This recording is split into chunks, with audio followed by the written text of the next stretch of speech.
What you're about to see in the next 5 to 10 years, the artificial intelligence and big data are going to circumvent the entire system. You are succumbing to a disease because of a surgery that wasn't required, because of a medication that was unnecessary, due to a diagnosis that was inaccurate. The experts are making the mistake on the reason why you're dying. No question. You see, we've mapped the entire human genome, but there's no gene for a lot of these diseases. And this study was registered at clinicaltrials.gov.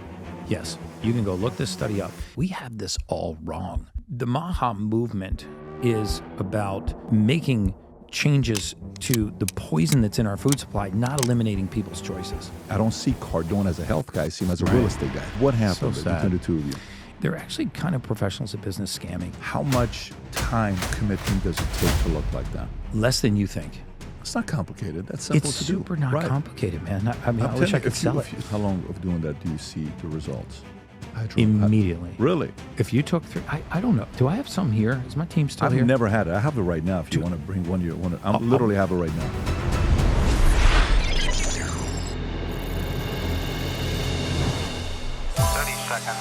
Did you ever think you would make it? I feel I'm supposed I could taste sweet victory. I know this life meant for me. Adam, what's your point? The future looks bright. My handshake is better than anything I ever signed. It's right here. You are a one of one? My son's right. I don't think I've ever said this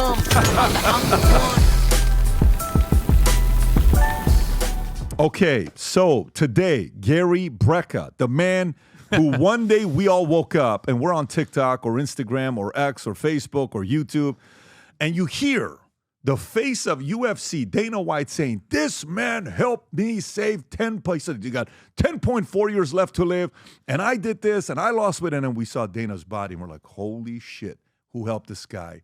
The guy that's our guest today. Gary, it's great to have you on. Great to be here, Yes. brother. I'm serious, man. I'm excited to be here. Yeah, we met a year ago, I want to say, right? The UFC fight. Yeah, we actually met in one of Dana's little private rooms there That's right. before the fights. Right. And I think it was at an event that President Trump showed up. He and did. Ivanka was there, and we're sitting right there. It was a great experience. Dana may be Rock. one of the master connectors, introducing everybody to everybody. And you're in the back. Lawyers are there. Alex is there. Spiro, all these other guys. Everyone's talking, and you and I started talking about different things.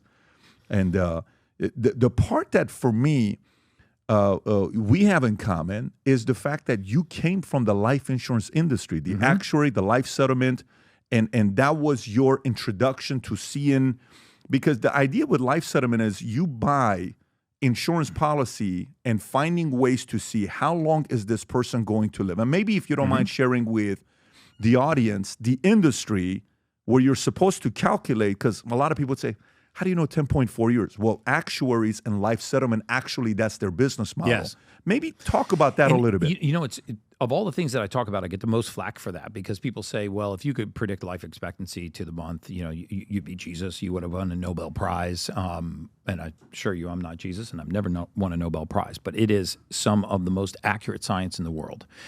You know, if you think about life insurance companies, annuities, reverse mortgages, there's so many financial services instruments that are based on mortality, right? And they don't care where you are on an actuarial curve, right? We're all on one. Everybody listening to this podcast right now is on an actuarial curve. If you're a 24-year-old female, you have a life expectancy of X.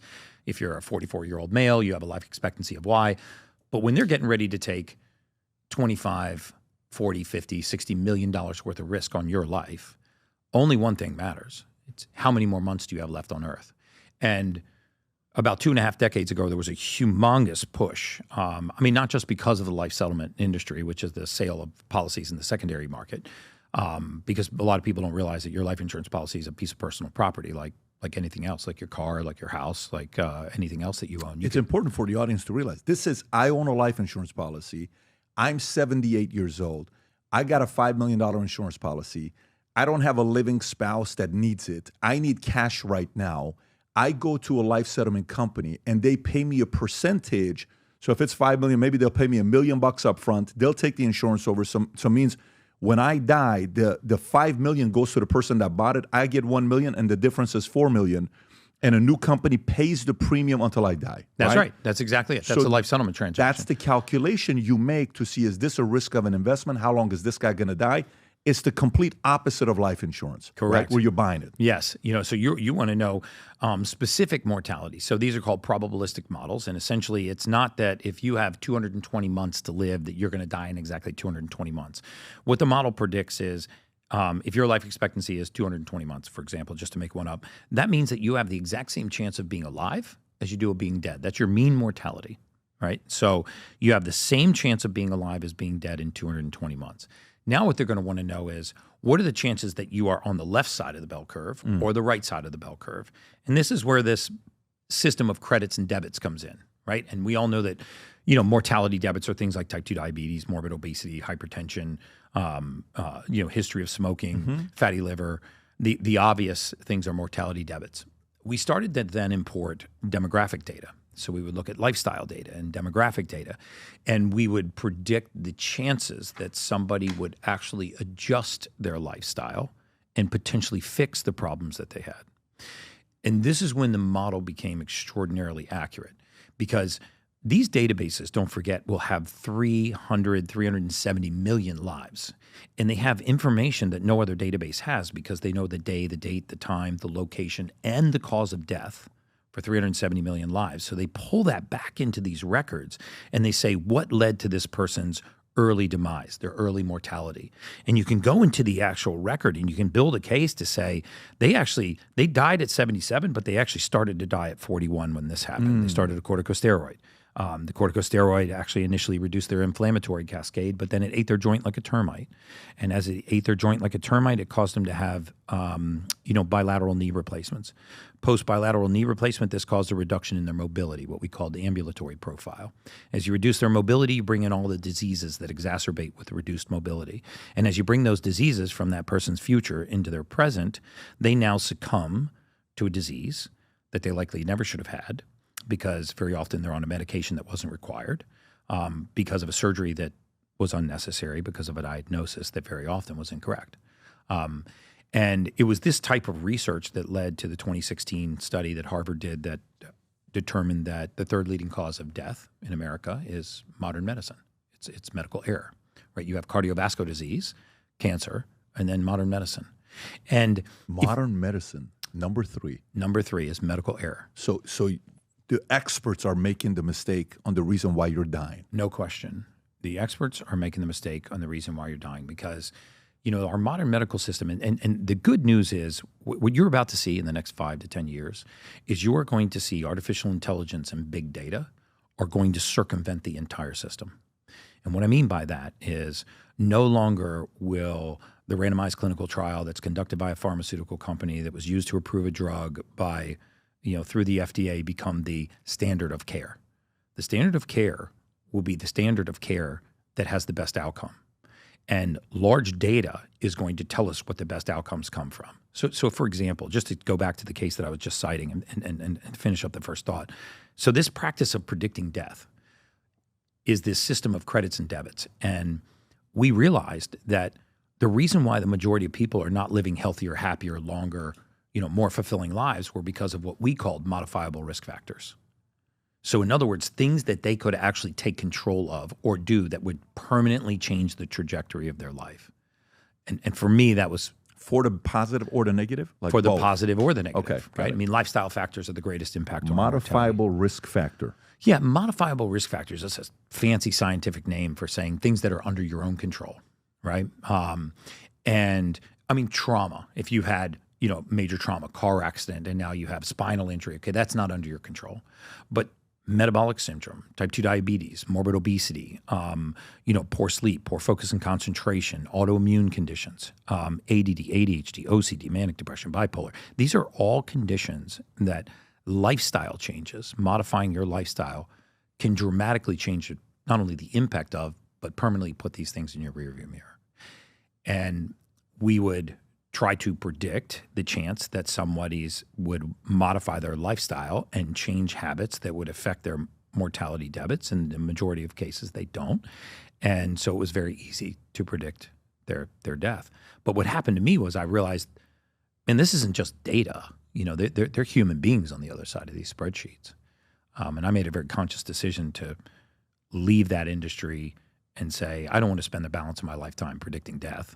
I want to spend the balance of my lifetime, trying to help people live healthier, happier, longer. And by the way, this is lives. a very important transition from there to the business you're in, because were you an actual actuary, or you were not the actuary? You were selling. No, we owned the largest brokerage firm in the industry for policies in the secondary market. It was called For Life Asset Group. settlement. What was it called? Life Asset Group. So it wasn't Life Partners in Waco. It was No. It wasn't Life Partners okay. in Waco. It was called Life Asset Group. I later sold that to a big insurance conglomerate. Here in South Florida? No, in New York, called InsCap. But the life settlement was out of Florida? Yes, I was in Miami. My office was in Miami on Brickell Key. Did you ever know a guy named Jerry Vall or any? That name sounds familiar. Yeah, there was a lot of life settlement guys. I know Jerry from 20 years ago. But Yeah.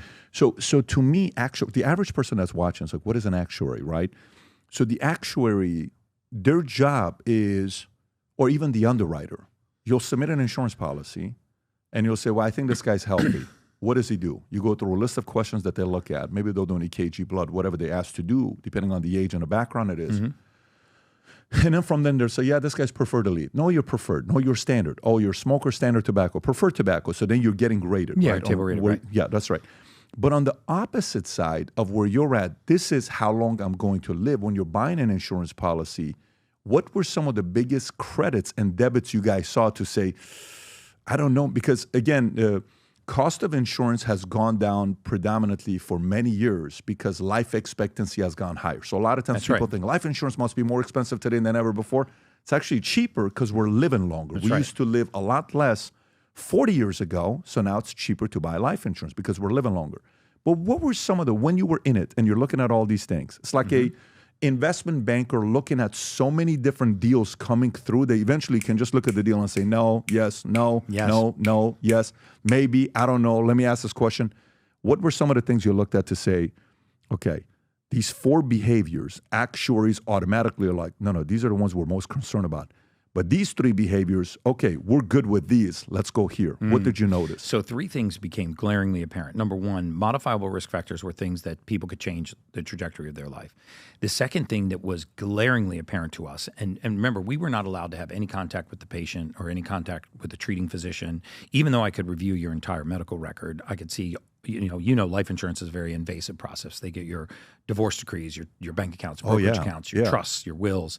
So especially the bigger it is. The bigger it is, the more invasive it is, right? And then they're going to take your medical records, and then someone like myself or another actuary is going to say, these are the tests that I want to run on this person, EKG, EEG. I'm going to run these blood tests, not just a standard blood panel. We can request specific labs on that panel. And essentially what you're doing is you're looking at where they are metabolically, and then you're looking at the impact of their lifestyle to either accelerate this person toward the grave or decelerate them towards the grave. And again, what became glaringly apparent to me was that the majority of people that are suffering from chronic conditions have not had a disease or a pathology happen to them. That something is happening within them. And by that I mean that the majority of these people were nutrient deficient. So simple nutrients, if I put up a chart behind me of your cellular biology, and you looked at the 300 billion transactions that are going on inside your cells every single day, what you would find is you would find a whole myriad of vitamins, minerals, amino acids, nutrients, and you wouldn't see any chemicals, you wouldn't see any synthetics, you wouldn't see any pharmaceuticals. And what modern medicine has applied is everything that man makes us and taken away everything that God gave us. And what we noticed was that the nutrient deficiencies were leading to the deceleration or the acceleration of mortality. And what I mean by that, so just take the example that I just gave. Take vitamin D3, for example. This is, when they talk about medical error, vitamin D3 is arguably, if you were to pick one compound in the human body, that may be the most important thing. When God made us, he made us with the ability to make one vitamin, right? So if I tested your bloodstream, you'd have hundreds of vitamins in your bloodstream. You're only capable of making one. And it's vitamin D3, cholecalciferol. You make it from sunlight and cholesterol. About 50% of the world's population is clinically deficient in this nutrient. About 85% of the African-American and dark-complected Latino populations are clinically deficient in this nutrient. So what happens when you're deficient in something simple like vitamin D3? Well, eventually, if it's low enough for long enough, you will present to your physician with rheumatoid arthritis-like symptoms. So you're going to go to your doc and you say, hey, when I get out of bed in the morning, the soles of my feet, my ankles are really sore and achy when I walk to the bathroom to take my first pee. Now my hips are a little sore, my low back. And lately it's hard for me to make a tight fist. And in very many cases, too often to mention that we saw in the record, that doctor, without doing any other testing, no RA factors, no SED rates, is going to go, you know what, Patrick, you've got rheumatoid arthritis. But don't worry, I'm going to put you on something called a corticosteroid. And this is going to knock the inflammation down and you'll be fine. So you start a corticosteroid. So there was a mistaken diagnosis. First of all, you're clinically deficient in a basic nutrient. So instead of raising your level of vitamin D3, they put you on something called methotrexate or another anti-inflammatory called a corticosteroid. And now this corticosteroid, which initially reduced inflammation, starts to erode your joints. It accelerates the erosion of your joints so quickly that it was so accurate that if you started a corticosteroid, we would artificially advance your age 6 years and 1 day, and we would artificially schedule a joint replacement for you. And from the point where we determined you would have a joint replacement, we would begin to reduce what's called your ambulatory profile, how well you ambulate, how well you move. And as we reduce your mobility, we could bring in all the diseases that exacerbated with reduced mobility. And as these diseases come into your present, now all of a sudden you are succumbing to a disease that you never should have had because of a surgery that wasn't required, because of a medication that was unnecessary, due to a diagnosis that was inaccurate, because of a simple nutrient deficiency.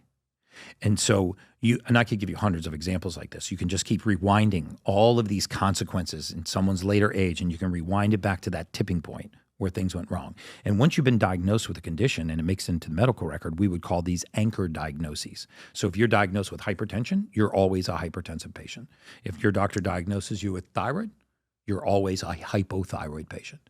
And so if you transfer care to another doctor, they look at the record and they go, oh, Patrick's got hypothyroid. He's got elevated hematocrit. I'm going to continue the blood thinners. I'm going to continue the why is that? Synthroid, because nobody goes back to check and say, hey, I wonder if Dr. XYZ actually properly diagnosed Patrick with this hypothyroid, or if maybe his hematocrit in his blood viscosity has changed. He doesn't need to be on the blood thinner anymore. Maybe his hypertension is actually normal because when he was diagnosed, he was 80 pounds heavier. He's 80 pounds lighter right now and has adopted a healthy diet and he's on an exercise routine. We're just going to keep him on the hypertension medication. And so, and these had consequences. The more pharmaceuticals you were on, the more accurate your mortality.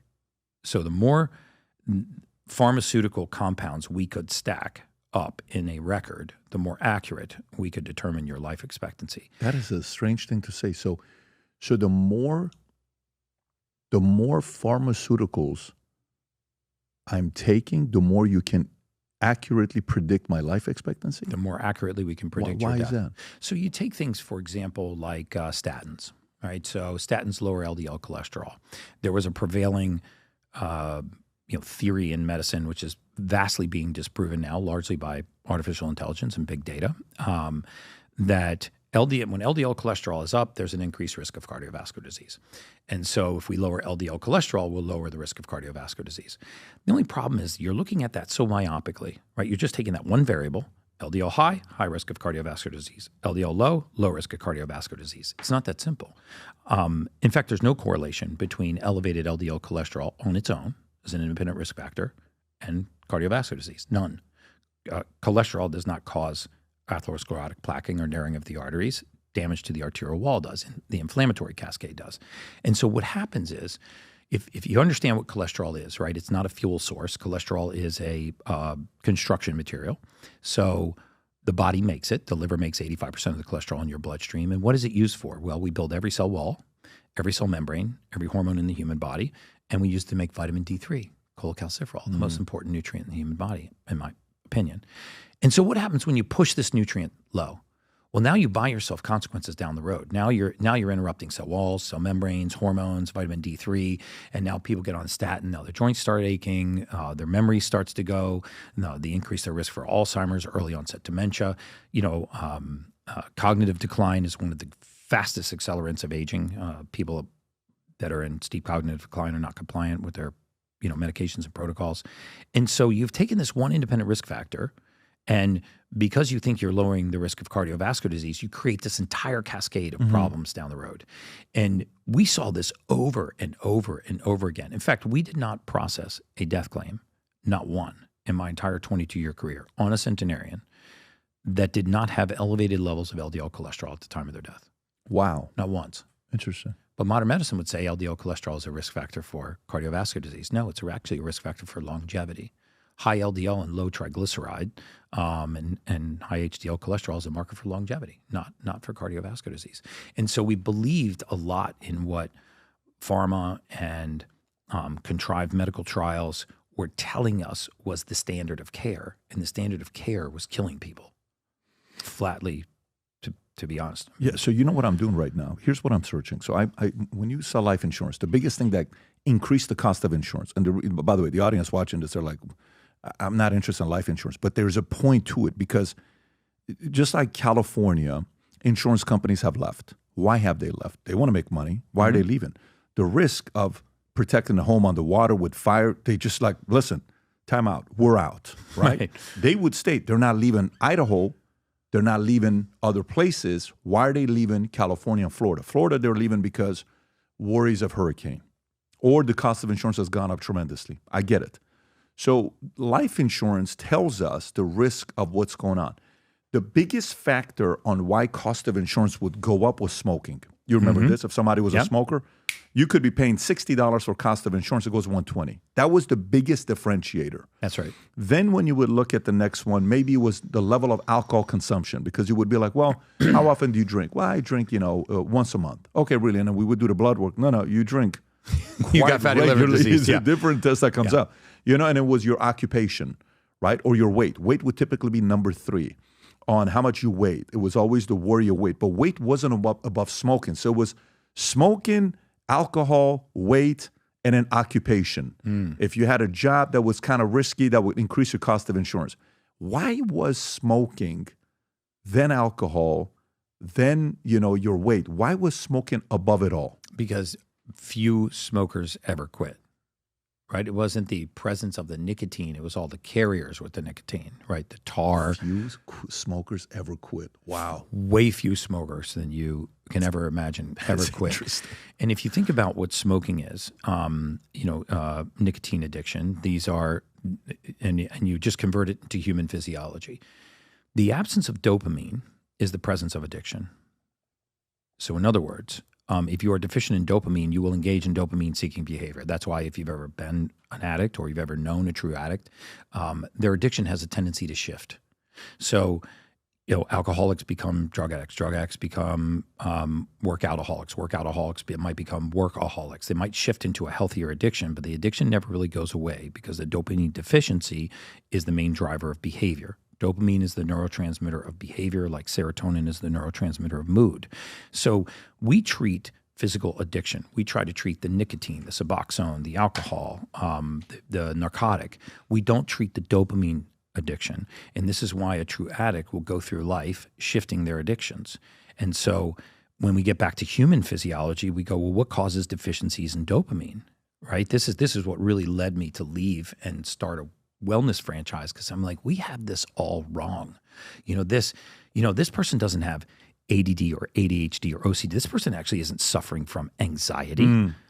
There's no situation that causes their anxiety. This anxiety comes and goes seemingly without a trigger. So how could that actually be anxiety if there's nothing in their external environment that's causing it? Right. Well, you start to break down, well, what is anxiety? Anxiety is a rise in a category of neurotransmitters in the brain called catecholamines. So this person has a catecholamine regulation issue, not the mental disease or the mental disorder of anxiety. Well, how do we regulate catecholamines? We increase the complex of B vitamins. We add something called methylcobalamin. We remove folic acid, which is a synthetic man-made chemical in our food supply, which is not found naturally in nature anywhere on the surface of the earth. And we exchange it for something called methylfolate. Bang. Now they regulate catecholamines. When they regulate catecholamines, the anxiety goes away. You've actually been treating for a disease that was actually a nutrient deficiency, just like you were being treated for rheumatoid when you had a D3 deficiency. Just like we put people on thyroid medication when 80% of the thyroid hormone that we measure in the blood, the T3 hormone, is not even made in the thyroid. It's made outside of the thyroid, in the liver, in the gut, and the periphery. Why are we not looking at whether or not the liver, the gut, and the periphery have adequate nutrients to make the thyroid hormone that is low, that is causing us to medicate the thyroid? 85% of all hypertensive diagnosis, when you go into your doctor and they say you have hypertension, and you say, well, why? Well, my EKG is normal. My EEG is normal. My heart sounds normal. My lung sounds normal. I had a cardiac catheterization. It was normal. I had a dye contrast study. It was normal. There's nothing wrong with my heart. Yeah, we know, but we're still going to medicate your heart anyway. Even though we can't figure out anything wrong with it, we don't know why you have high blood pressure. Oh, what we looked and your uncle has it and your mother has it on, your grandmother has it on your dad's side. So you have familial hypertension. Well, what's that? It's genetically inherited hypertension. And then you just accept that. You inherited a disease from your ancestor, so you accept and subscribe to a lifetime of medication. But if you just took that one step further and said, just out of curiosity, what gene did my ancestor pass on to me that's causing this condition to exist? Because you said I inherited it from my ancestor, right? So what gene did they pass on to me? Their face would go blank. You see, we've mapped the entire human genome. We know every gene in the human body. If there were a gene for these conditions, we would know what it is. But there's no gene for a lot of these diseases. Because the disease runs in families, we assume it's a genetically inherited disease. We rarely pass disease from generation to generation. We pass the inability for the body to refine a raw material, which causes a deficiency, which leads to that disease. This deficiency can be fixed. So, for example, take hypertension, just to since we're on that subject, let's take Dana White, because he's been very public about his medical records. We've actually put his medical records on Instagram. So I figure if you put your medical records up to 8.8 million people, you've lost your HIPAA privilege. So Dana, I apologize, brother. We're going to lay it out. So when I met Dana, he was certainly overweight. He was, by BMI charts, he would have been. That's the one he posted. Oh, right? yeah. Yeah, there he is. That's when we met. You met September 2022? Yeah. Look at the difference, though. That's unbelievable, Gary. It's crazy. So when you met with him, he said it's 2 years since I started my health journey with Gary Brecka. Thanks for changing my life, brother. I don't think I saw that. That's awesome. Thank you, Dana. Yeah. So what was going on up top that was going on at the bottom? So first of all, he was on multiple medications for heart. For high blood pressure. He was blood what they thinners, call it was blood thinners, diuretics, ACE inhibitors, beta blockers, calcium channel blockers, all things to interrupt the function of the heart, holding the heart responsible for crime it's not committing. And so let's just talk about what happened with Dana White. And so when we looked at Dana's blood work, and for the record, I am not a physician. I'm not licensed to practice medicine, so I'm not giving medical advice. And there was a clinical team that was involved in Dana's case that made the clinical decisions. I want to be clear about that. But when we looked at Dana's blood work, and we looked at his genetics, he had a genetic variant that did not allow him to convert an amino acid in his blood called homocysteine. Okay, so he couldn't take homocysteine and turn it into a harmless amino acid called methionine. And this is my point. Yeah, can you just pull up, an amino acid, homocysteine, perfect. Look at hyperhomocystinemia. What is hyperhomocystinemia or symptoms of hyperhomocystinemia? So hyperhomocystinemia can come caused by deficiency in B6, B12, or folate. Genetic disorders. Okay, so let's just start at the top two. The leading two causes of high homocysteine are nutrient deficiencies. Nobody checked to see if the nutrient deficiency might be what's causing his high blood pressure, because what happens when your homocysteine rises? As homocysteine is cruising by the inside lining of your artery, okay, it irritates your artery. And if you irritate an artery, it will clamp down. And if you make the pipes smaller in a fixed system, the pressure goes up. So now I have 63,000 miles of blood vessel in my body. I have this very high level of homocysteine, which is one of the most inflammatory factors in the human body, circulating around in my blood, this inflammation circulating around in my blood. And because of that, my arterial system constricts and it drives my pressure up. You go to the cardiologist, which he did. The cardiologist checks his heart and says, man, everything's fine with your heart, but you have high blood pressure. So we're going to start pounding on the heart for a crime it's not committing to try to lower your blood pressure. But since the hypertension wasn't coming from the heart, it was coming from the constriction of blood vessels because of a simple deficiency in those vitamins listed right there, then the hypertension continued to get worse. He had one of the highest levels of homocysteine that I'd ever seen, that my clinical team had ever seen. So we put him on a amino acid called trimethylglycine, TMG, which you could get at GNC. We put him on a B complex, a methylfolate, a form of B12 called methylcobalamin, high doses of those things. And I remember talking to him about his medical records and saying, Dana, there's nothing wrong with your heart. Because I'm not in a position to tell you to stop taking cardiovascular medication. But you will know in due course over the next few weeks when it's actually time to titrate down on your medication. We'll get your cardiologist involved. And so essentially, I gave him this amino acid that allowed his body to start metabolizing homocysteine. As his homocysteine level dropped, his vascular system began to relax. As his vascular system relaxed, his pressure dropped. As his pressure dropped, it eventually returned to normal. And we were doing blood pressure 3 times a day, 7 days a week. And by week 21, he was completely off of all of his cardiovascular medication that he had been on for 15 years. Wow. And because of the inflammatory cascade, high C-reactive protein, high homocysteine, he had a lot of swelling in his nasopharynx and the back of his pharynx behind his tongue. So he's also on a CPAP machine. So as he brought that inflammatory cascade down, the adenoid area widened and the sleep apnea went away. So he got off the sleep apnea machine. And then as we started to manage what's called the hematocrit, the blood viscosity, by simply doing, blood dumps, therapeutic phlebotomy, his hematocrit returned to normal, meaning the blood viscosity returned to normal. He stopped having motor oil for blood and he began having water for blood, viscosity-wise. And so now you're off the blood thinners. So he's off of blood thinners. He's off of hypertensive medication. He was off of the diuretics that were actually just stripping potassium out of his tissues. And he got off of all of his medication. His weight dropped. Blood pressure returned to normal. Sleep deepened. REM sleep extended. Deep sleep extended. He was off of the CPAP machine. Cognitive function went back through the roof. His weight loss improved every other facet of his life. And now, if you look at him now, he's 2.5 years out. He's on no pharmaceuticals. He doesn't take any prescription medication. The tinnitus that he had and the vertigo that he had is virtually gone. He's in incredibly good shape, and he'll stay here for the balance of his adult lifetime. He looks just like that right now. How much time commitment does it take to look like that? Less than you think. 70% of that is diet.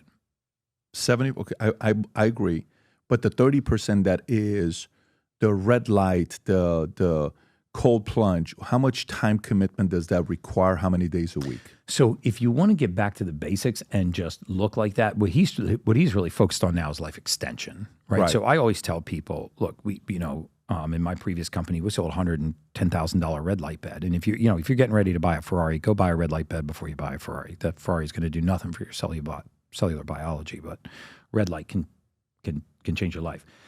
But what's really interesting is most of these modalities are just mimicking what we get from Mother Nature. So again, we're getting back to what God gave us, not what man makes us. So you can go out and spend $123,000 on a red light bed if you've got that money lying around, or you could just take your shirt off and expose your skin to sunlight for 16 to 20 minutes every morning.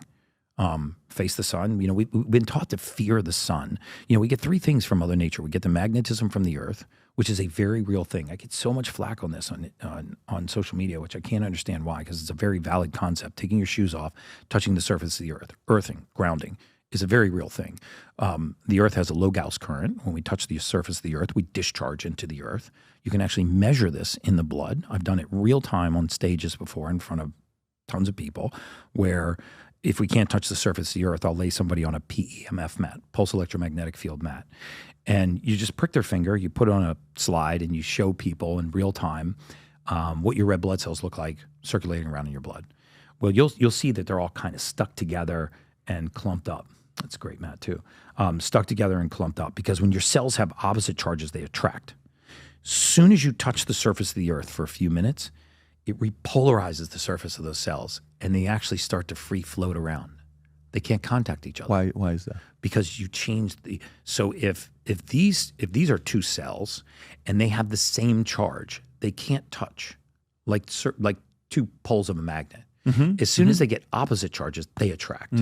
So when your cells start sticking together, everywhere they touch, you lose surface area. What happens when you lose surface area on a cell that's round, that's meant to have all this surface area in contact with its environment? It can't eliminate waste. It can't repair. It can't detoxify. It can't regenerate. And now you start suffering all of these consequences for something simple like, I just don't walk on the surface of the earth on a regular basis. Now, if you have the money and you want to save the time, you can get a PEMF mat. You can drop $5,000 on a PEMF mat or $1,300 on a PEMF mat. But if you don't want to do that, take your shoes off and touch the surface of the earth. You can spend $123,000 on a red light bed, or you can take your shirt off and expose your skin to sunlight in the first 45 to 60 minutes of the day. And that we are very photovoltaic beings. All red light is doing is taking the beneficial wavelengths from the sun and mimicking those in an inside environment, right? You get real physiologic benefits from red light. So you could realistically do all of this naturally without even needing to buy all these equipment. Absolutely. I tell people all the time, if you can't afford a cold plunge, take Tupperware containers, fill them full of water, put them in your freezer, and put blocks of ice into your tub, and you'll do that twice a week because that cold plunge will last you 3 days, right? If you don't have a tub, take a cold shower. One of the best things you can do, and if you're going to harness your morning routine, is get up in the morning, get out in first light, the first 45 to 60 minutes of the day when there's no UVA, no UVB rays. Allow the natural sunlight to hit your skin, start to generate vitamin D3. You are very photovoltaic. It is actually a material fact that your mitochondria are charged by light.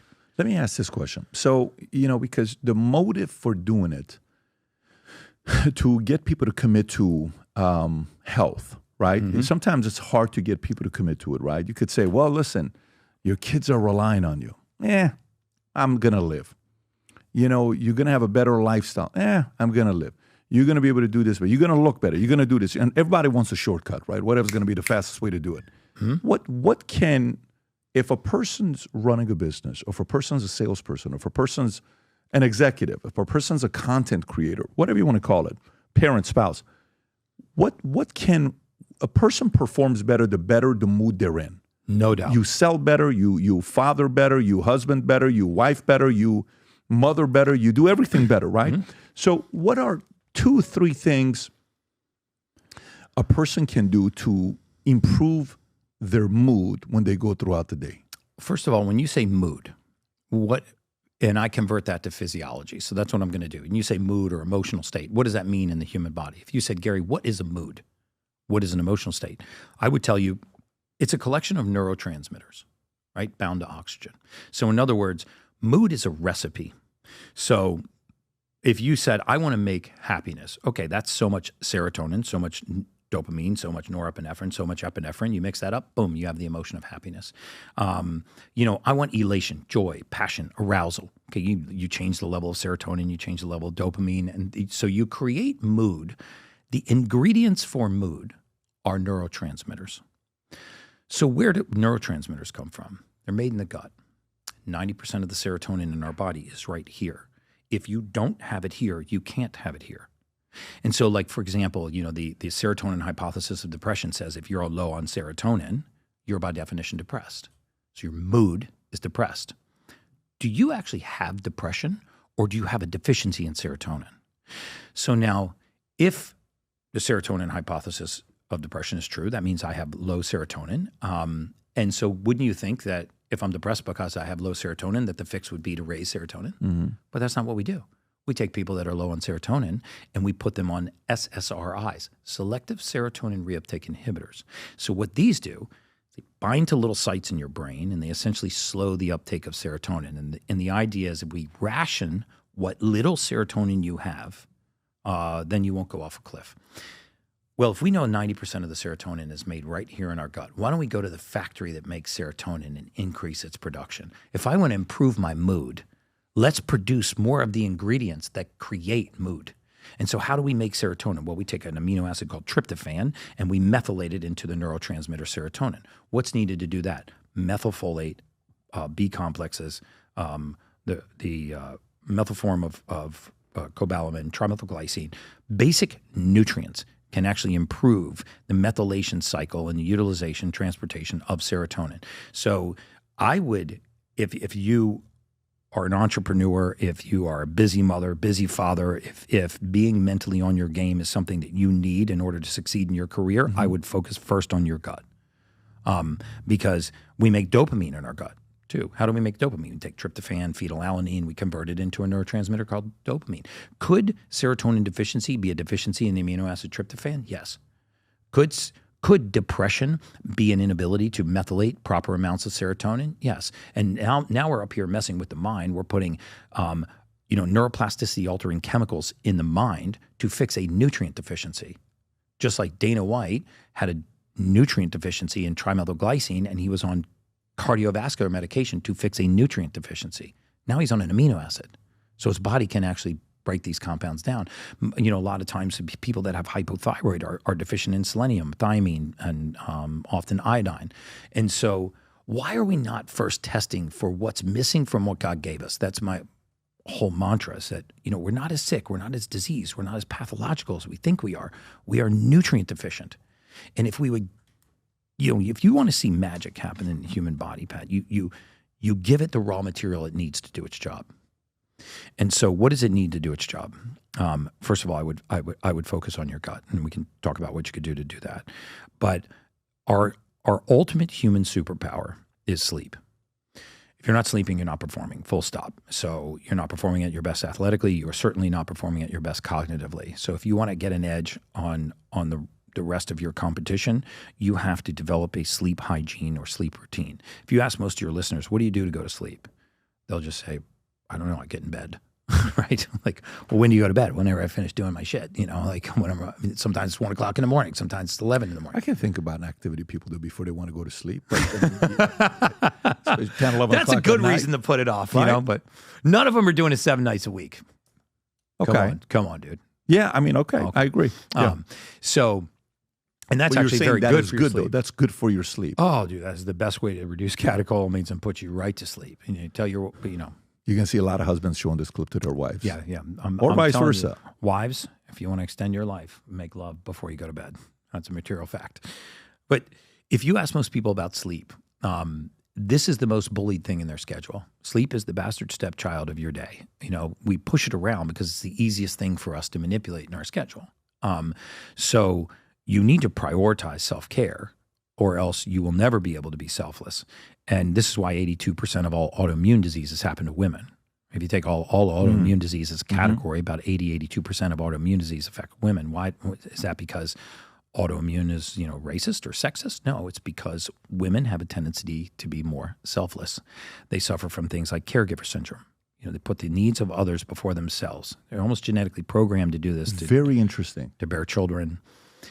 So they lack more sleep because they're the ones that are taking care of the kids and all this other stuff. So that is why that makes sense. They will deprive themselves for sleep for the kids. They will exhaust themselves for their spouse. And they will put the needs of others, as a broad statement before the needs of themselves. Sure. So women have a tendency to put themselves in the backseat a lot more often than men do. And this constant lack of self-care, which they will very often look at as being selfish, they want to be selfless. So they wake up in the morning, going to give all my time to my kids. Then I'm going to go and give my time to my career. And then I'm going to give my time to my spouse. And then I'm going to give it to the kids. And then I'm going to go to bed. And so the first thing that I would say is develop a sleep routine, right? And sleep hygiene works like this. If you want to, you want to be a super sleeper, you're going to be a super performer, because everyone knows sleep is good for you, but few people know why. Like what's happening during deep sleep? The practice of good quality sleep. Yeah. But that's number one right there, regular sleep-wake cycle. You were going somewhere. So what is the behavior? You said, what do you do to go to sleep? So what do you do to go to sleep? So let's just dive into sleep real quick. So because a lot of people struggle with sleep at night. They don't know how to go to sleep at night. I'll tell you why most people listening to this podcast are not sleeping. They're not sleeping because they are body tired, but mind awake.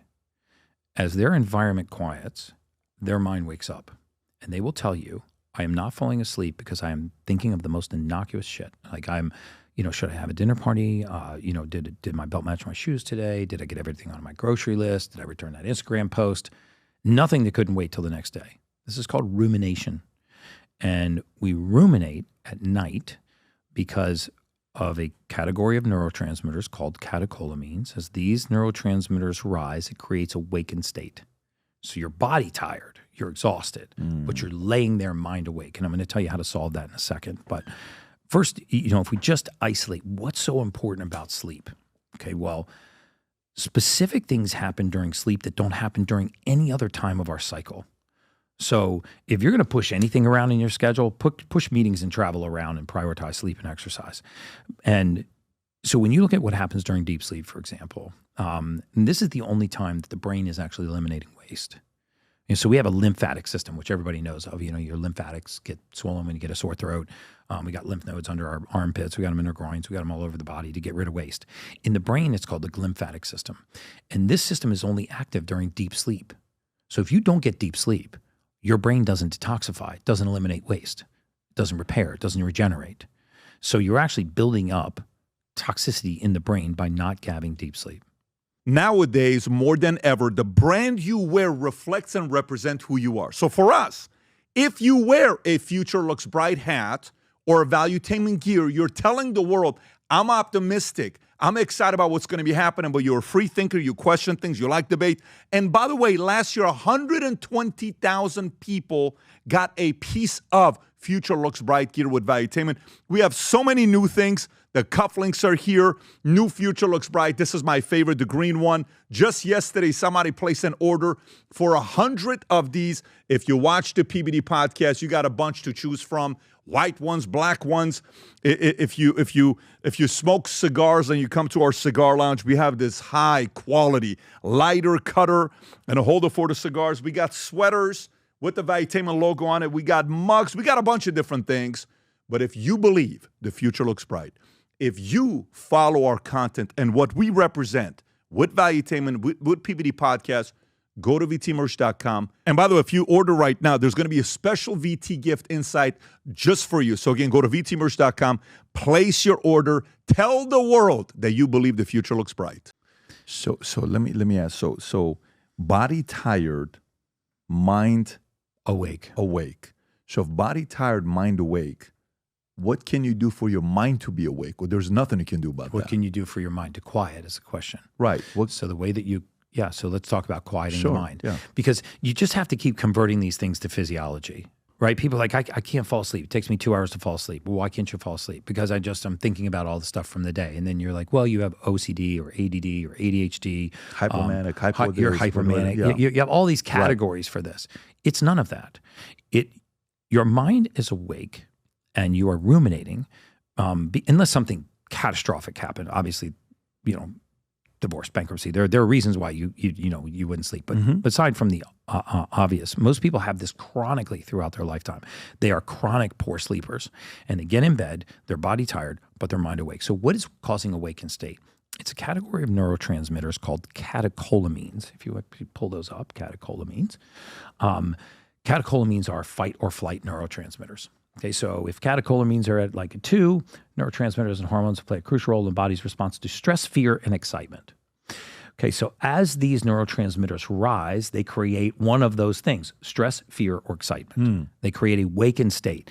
And the more that they rise, the more impact they have on your physiology. So at low levels, your mind is awake and it's just kind of buzzing. As it rises a little further, you get anxious. As it keeps rising, you will have anxiety. If they continue to rise, you will have a full-blown panic attack. And if they rise even further, you'll have paranoias. And so this entire cascade of mental illnesses and issues, sleep disturbances, sleep disruptions, insomnia-related disorders, is following this rise and fall of these neurotransmitters. There is a gene called COMT. If you want to pull that, I love how you guys are pulling all this shit up in real time. This is amazing. Catechol-O-methyltransferase. Okay, about 44% of the population has this gene mutation. What percentage? 44%. Oh, wow. See how it plays a crucial role in the metabolism of neurotransmitters, particularly dopamine, norepinephrine, and epinephrine. So what are those neurotransmitters? Those are your waking state neurotransmitters. They're also your fight or flight neurotransmitters. You ask anybody that's ever suffered from anxiety, ask them these 3 questions. Have you had it on and off throughout your entire lifetime? Most of the time they'll say yes. Can you always point to the specific trigger that causes it? Most of the time they will say no. I can be on a podcast just like this with you right now and just kind of get overwhelmed with anxiety, right? I can be driving home from work on an otherwise innocuous day and I can be overwhelmed by anxiety. Most people that have anxiety do not need a specific trigger. They don't need to walk to the edge of a 30th floor balcony and be afraid of heights, or get on a crowded elevator and be afraid, claustrophobic. What they need is for catecholamines to rise. So now the question is, how do we lower catecholamines? Because there are so many quote unquote mental illnesses that are linked to this gene mutation, which is very easy to test for. And I'm going to tell you how to supplement for it, even if you don't test for it. Because high levels of catecholamines, what does high catecholamine mean? Oh, it means anxiety. It means anxiousness. It means heightened state of fear. It means sweating. It means rapid heart rate. So all of these conditions get diagnosed as illnesses, or they get diagnosed as, mental conditions or mental disorders. When the truth is, you have high catecholamines. Why do you have these? Because you're deficient in the raw material that breaks down catecholamines. Well, what breaks those down? SAMe, which is an amino acid, S-adenosulmethionine, capital SAM, lowercase e, which you can also get at GNC or you can get online. These people need extra significant dosages of B-complex vitamins. They need a form of B12 called hydroxycobalamin. They need methylfolate. So they need the basic nutrients and raw materials that if our soil had the right level of nutrients and if our food was not highly processed and we ate a whole food diet and we took basic supplements, you would find that your body has the raw material it needs to break these kinds of neurotransmitters down. What happens at night when you break down catecholamines? Your mind quiets. Another great way to do this is by taking magnesium. Magnesium threonate is actually very good for this. I actually take a magnesium complex that has all 7 forms of magnesium in it. How many supplements you take throughout the day? I take about 9. That's it? Yeah, 9 or 10 in the morning, and then I take a magnesium blend at night. But I also have a sleep routine. We're such creatures of habit. We design our days from the moment we wake up to the moment we go to bed, and what we should really design is bookending our sleep, and then everything else will fall in line, right? So if I asked you what's your workout routine, most people go, I do this, bang, bang, bang, bang, bang. I do HIIT cardio 2 days a week. I do weight training. I do upper body, lower body. I alternate days. They'll have a workout routine. Most people have a routine to operate their business. They have regular business meetings, but they don't have a routine to go to sleep, and they don't have a routine to wake up. Timing the sleep and wake cycle of your body is your absolute human superpower. So here's 5 things your audience could just do tonight if they're not already doing this. Just this week, just pick a consistent time. So say 10:30 at night. I'm going to go to bed at 10:30, and then make that promise to yourself and keep the promise. Get into bed at 10:30, even if you don't go to sleep. If you're one of those people that ruminates at night, take magnesium, like a magnesium threonate or a magnesium breakthrough, BioOptimizer's magnesium breakthrough. Take a magnesium at night. If you really have an active mind, before you go to bed, do a contrast shower. Get in the shower, run the water as hot as you can stand it on the back of your spine, step out of that stream of water, turn it as cold as it will go, and step into that stream of water and just deal with it. Sudden, not gradual. Bang, shock the body. Right. Like a cold shock protein. Right. So step into that stream of water for 30 seconds and just deal with it, and then get out of the shower and dry off. This will break the catecholamine cycle. When you get into your bedroom, drop the temperature down colder than you think, 65 to 69 degrees Fahrenheit. Surgically remove every ounce of light from the room. If you got an alarm clock on the nightstand, throw a towel over it. If you have fissures in the curtains, try to close them up, or get a cheap sleep mask. Get a full, cotton sleep mask. It's hard to say don't use your phone in bed because everybody does. So if you're going to use your phone in bed, and just make sure that you turn the red light filter on, and when you're done, you throw it on airplane mode, and then do a breathwork technique when you get into bed, which is just long, slow inhales through the nose. Take a 4 or 5 second pause, breathe out like you're breathing out through a straw. And just imagine yourself kind of pulling all the thoughts from your head down into your chest and breathing them out. I know that sounds really hokey, but I promise you won't even make it to 10 breaths. And start to do this every single night. consistent bedtime, contrast shower, breath work in bed, night, sleep mask, cold environment. It's not complicated. That's simple It's to do. super not complicated, man. I mean, I'm I wish I telling could sell it. So many people have a hard time with that, going to sleep at night. Yeah. If I put my head down, I'm gone. So me for too. me, it's not. I don't. Jennifer will always. My wife will always say, "How do you do it?" I'm like, I don't. And by the way, I have a lot on my mind. Yes. But the moment I go horizontal and I commit to going to sleep, I'm gone. Now, don't get me wrong. About 4 or 5 times a year when I'm going to sleep, when the stuff is heavy and I got a lot, I just can't. I won't be able to sleep throughout the night. But that's normal. Right. But on a regular thing, it's not hard for me to just hit the sack and go to sleep. Let me ask another question about sex. You talked about sex earlier. So one of the best things to go to sleep is sex, right? Studies. You hear and you study a lot of different things. How many times is too little, too few? And I'll tell you where I'm going with this because I'm trying to see what you're going to say about this. I didn't know how many times people had sex until I started having people would come up to me. My sales organization would say, "Hey, we have sex about once a month." And one of them was like, "We have sex about once every 3 months." I'm like, "You guys been together 15 years. What's going on here?" So we just don't have time. We don't do this. We don't do that. What is too little when you're a certain age and your body's needs to have a certain release? Is there a number to it?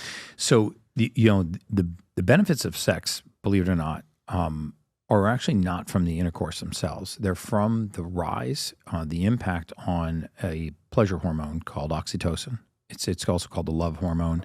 They say that's what's in Cupid's arrow, because oxytocin is what creates the psychosomatic response. It's what allows you to create an image in your mind and have an erection, or to see a man or see a woman and be aroused, which can actually cause physical changes, right? Cause your heart rate to increase, can cause your pupils to dilate, can cause a man to have an erection, cause a woman to have extra vaginal secretions. Your body is actually having a psychosomatic response, a psychological incident that causes a response in the body.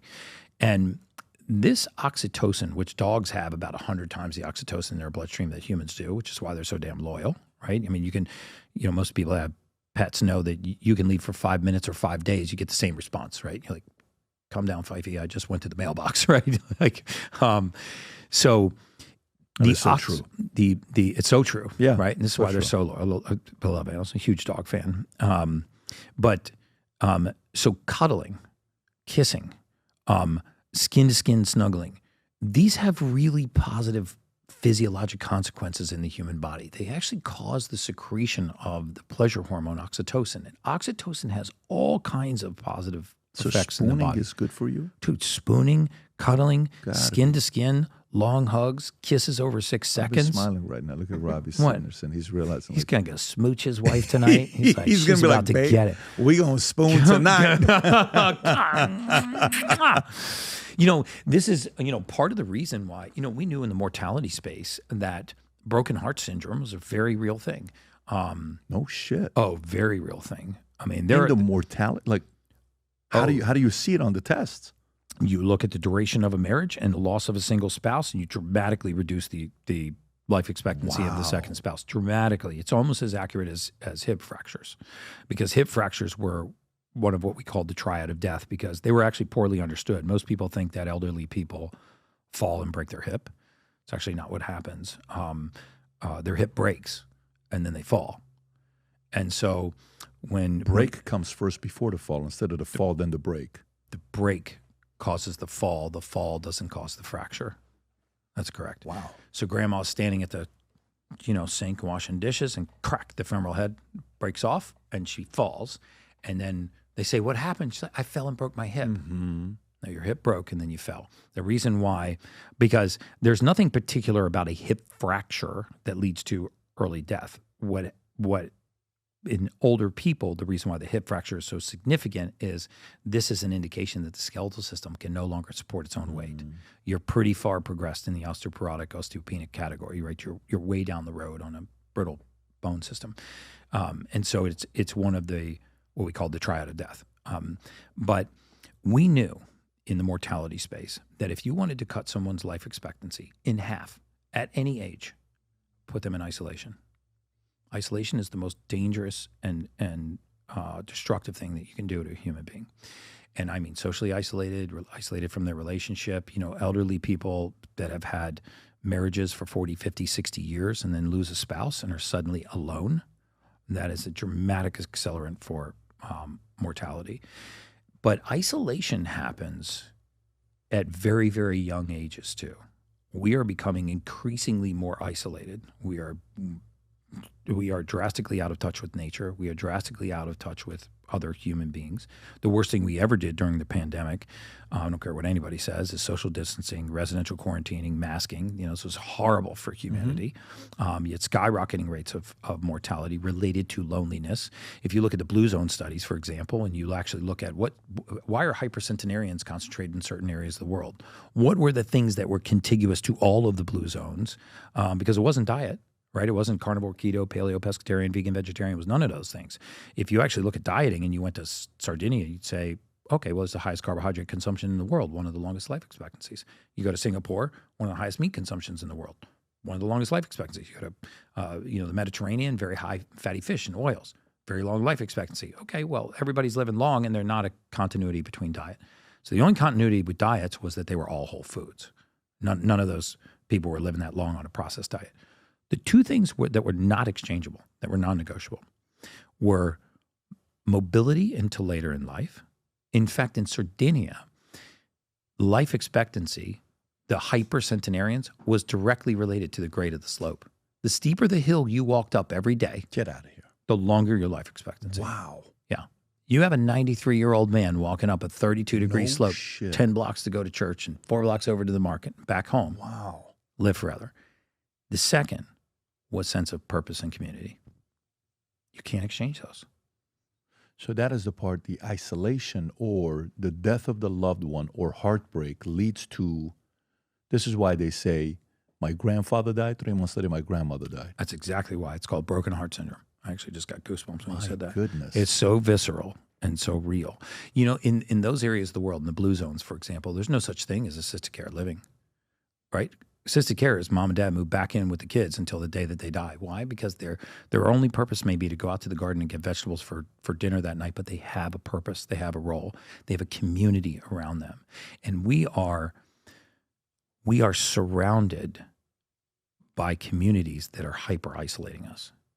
Technology is increasing the rate of isolation. The rates of depression in young children are skyrocketing. The rates of autism, attention deficit disorders, what we call behavioral disorders, impulse control disorders. These are all skyrocketing. Why? Because there's no communal sense of no relationships, no sense of purpose, no sense of real community. Our communities are in these hyper electronic environments that actually they're not chicken soup for our soul. And so when you look at these areas where life expectancy was the longest, they had strong senses of community. And so that makes sense. I mean, my dad had 13 heart attacks, and he had 13 heart attacks. He has 3 stents in his heart. 50% of his heart was black, and 6 angiograms, 6 angioplastics. He's been on blood thinners since God knows when.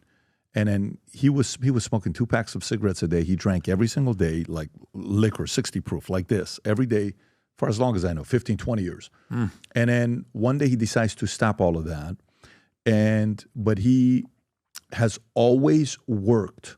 I've never seen him not work. Every day he works. He's 82, about to be 83, April 10th. And the doctor said he got 10 years to live. When the doctor said that he was 44, yeah. He's 83. He's 82, about to be 83. He's still here. Yeah, God bless his soul. But he lives with us, and he's got kids and grandkids. It's almost as if the grandkids gave him second. When Grace, my niece, was born, there was something he looked forward to. Then when our nephew, Sean, was born, and then our 4 kids, that community and the fact that he kept pushing against whatever it was. When you're saying the 32 degrees of elevation and the way they're walking up at 92 years old, whatever, they're living longer than somebody else that had less whatever you want to call that, friction or challenges you got to overcome. It's a direct correlation. Let me change it to a different age category. If you're a parent of a young athlete, okay, And when I say young athlete, I don't mean somebody that's just kind of training an hour a day or an hour and a half a day or all this stuff. And, hey, play sports, likes to have fun, all this stuff. I'm talking about a kid that's training 3-4 hours every day. And Saturdays, he's doing his 2 hours plus the games or whatever else he may have and travel and all this other stuff, right? Loves it. No pressure. It's his choice. No one's telling him you better do it. He's choosing to do it, and that's what he wants to do, right? How do you, in this age, he's playing sports, whoever, it could be a girl, she's doing this thing. How do you help this kid that is athletic, has a shot at next level? Nowadays, they're starting at 8 years old. They're not no longer like 14, 13 years old. Used to be 10, 11. Now it's down to 8 years old that they're looking at it. What do you do to help his chances physically to prevent injuries, okay, to help with speed, decision-making process, lowering the temperature for pressure when there's there? You don't panic, so you can kind of go through it. What are things you can do at that level? At this level, testosterone level, energy, all this stuff, you're super healthy. Yeah. What can a parent do to an athlete that they have as a child? So 3 things. Number one, I would immediately get all of the folic acid out of their diet. So folic acid is an entirely man-made chemical. We've been lied to and told that it's vitamin B9. It's not. We make folic acid in a laboratory. Around 1993, Monsanto convinced the federal government that we needed to spray folic acid on our entire grain supply. So all flour, all bread, all pasta, all cereals, grains of every kind are sprayed with a chemical called folic acid. Folic acid does not occur anywhere naturally in nature. You can't find folic acid anywhere on the surface of the earth. So these are in foods. We don't call it sprayed with folic acid. We call it fortified or enriched. So fortified or enriched food. Enriched bleached white flour, fortified whole grains, fortified wheat. You spin around a box of Cheez-Its, it's going to say enriched wheat flour.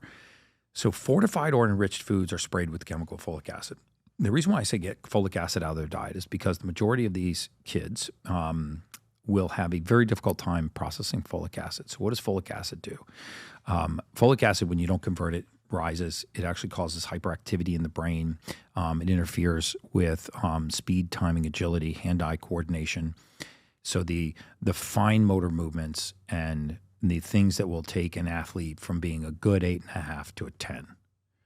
Right? Look at Tom Brady, for example. When arguably the greatest quarterback of all time, you can't really make an argument for his physicality, right? He wasn't the biggest quarterback. He wasn't the most athletic quarterback. He wasn't the strongest quarterback. What was it about him that very few, if any, quarterbacks had? It was his timing, right? Timing. The ability to have a trajectory moving away from you, going, increasing its distance and potentially its speed away from you, and then moving laterally across a field, and then having to throw an object not to where the runner is, but to where the runner is going, and then to put it on the left shoulder, depending on where the running back is, versus the right shoulder. That kind of timing is amazing.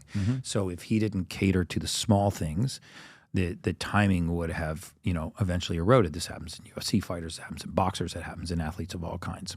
What happens in age is not the loss of physical capability first, it's the loss of hand-eye coordination, speed, timing, and agility. It's all the fine motor skills. So if you actually want to improve that athlete's chances and give them an edge, I would make certain that they are eating a diet that is free of folic acid. There are also a couple of supplements I would put them on. I would make sure that they're taking vitamin D3, about 5,000 IUs of vitamin D3 daily. At 11 years old? At 11 years old, yeah. Assuming that they're a healthy, full-bodied 11-year-old. I would, if they're above 60, if they're in the 60, 80-pound range, right? So if they're very frail and smaller, I would reduce that dosage. I would also make sure at their age that they're on a very good omega-3 fatty acid supplement, black seed oil, really good fish oil supplement. So omega-3 fatty acids are really necessary for brain development. They're excellent for their joints, for all forms of recovery from athletic performance. And then there are things you could do if you really wanted to really accelerate things. You could add red light therapy. You could add hydrogen nanobath.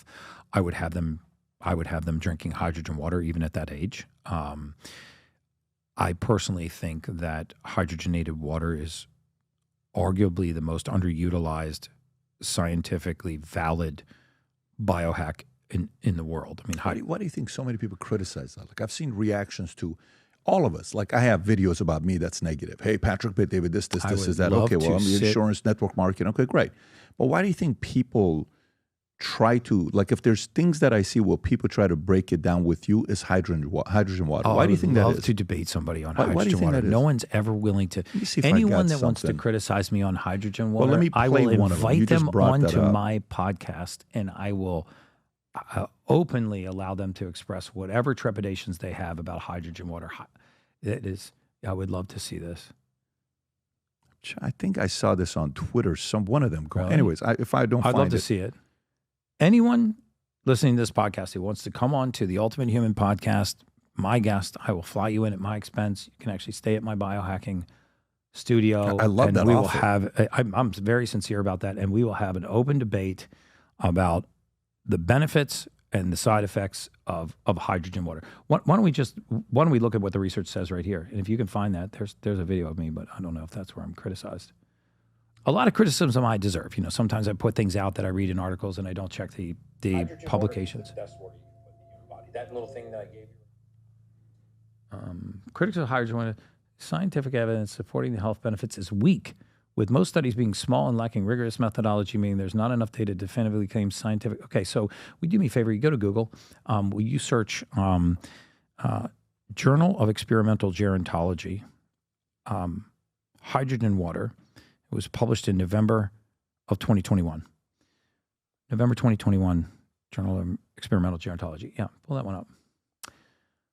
Okay, this was anybody who wants to criticize double-blind, randomized, peer-reviewed, published clinical trials. This is the effects of 6 months of hydrogen-rich water intake on what's called molecular and phenotypic biomarkers. These means they're looking at inflammation. Mm-hmm. They actually used a marker called TET2 to actually measure the methylation cycle in these adults of aging in older adults. The reason why I'm bringing you to this study and not the 13 other studies that I would love to debate on, but this study in particular is because this was done in older ages, right? Most of the time when you see studies in young athletes and healthy young men and women, it's not as applicable. So let's go to older ages, 70 and above. It is a randomized controlled pilot trial. Okay, so let's scroll down and see what some of these outcomes were.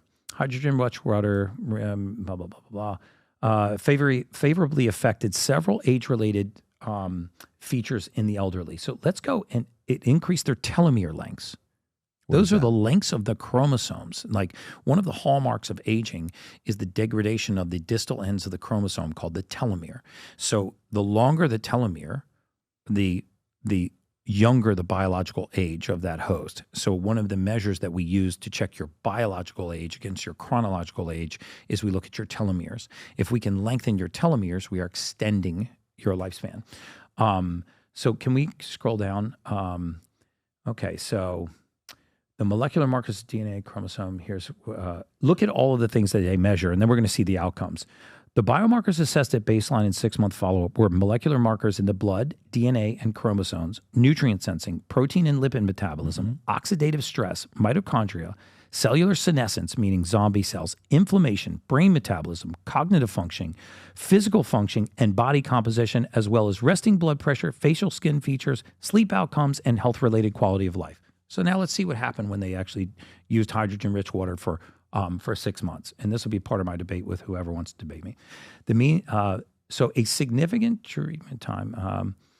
So there was telomere lengthening, with the length increased after hydrogen-rich water intervention over baseline versus the control water. There was significantly higher methylcytosine deoxygenase. So methylcytosine deoxygenase is a marker for methylation. Methylation is the process that your cells are going through to take compounds that enter your body and convert them into the usable form. One of the hallmarks of a youthful biome is that your cellular biology converts things into the usable form very well. It accelerated in the hydrogen-rich water group. Can you go down a little bit further?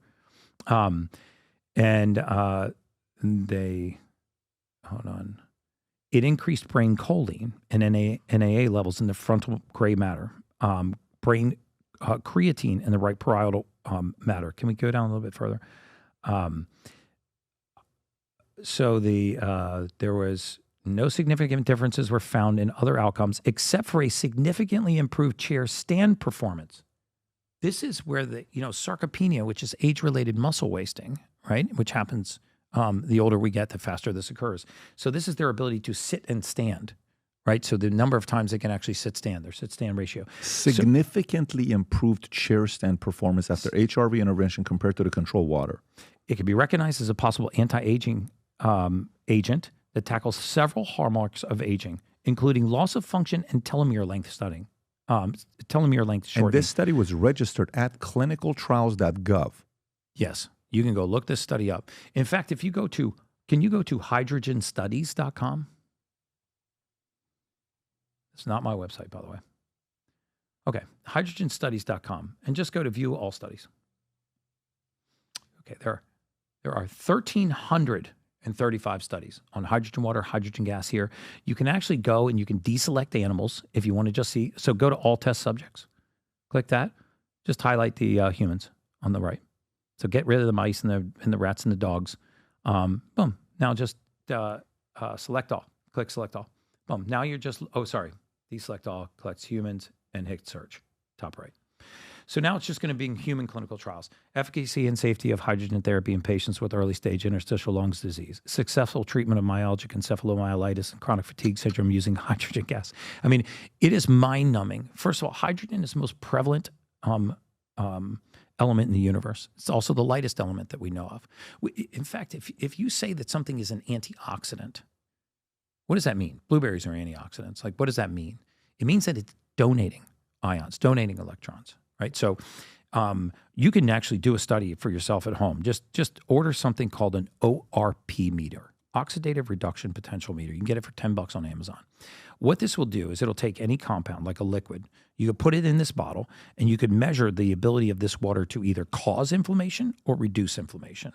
Okay, so the more positive the ORP, the more it causes inflammation. This Fiji bottle is going to be about a plus 150. So even though this water will hydrate you, it will cause inflammation.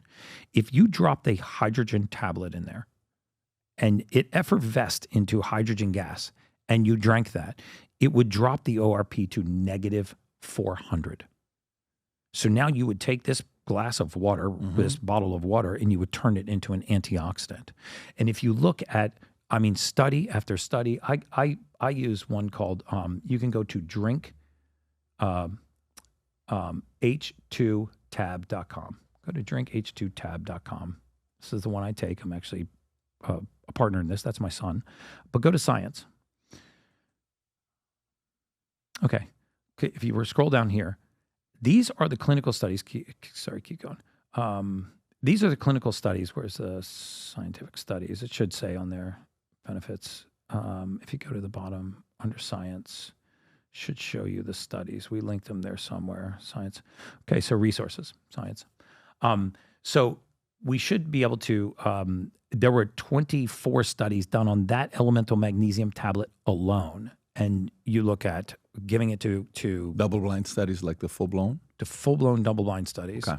And these are the highest level of research. First of all, it's safe across the board because hydrogen is the most prevalent element in the universe. I mean, it's also the lightest element in the universe. So what happens when you put excess hydrogen into the body?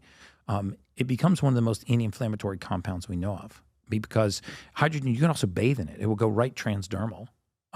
So if you have knee, hip, shoulder, rotator cuff, you can literally bathe in it, like in the bathtub. Yeah, if you go to John Jones' page, if you go to John Jones' Instagram, it's going to be down there a ways. But I started working with John Jones before his last UFC fight, and one of the issues that he had, if you keep going back before his fight in November, he did a post with he and I, and we where he talked about. There he is. There I am sitting with him. Click right there.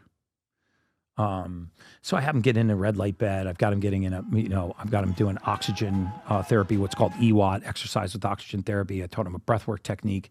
But John will tell you that when I, parachuted into his camp, one of the issues that he had was just because of his career, he's waking up every day in excruciating pain.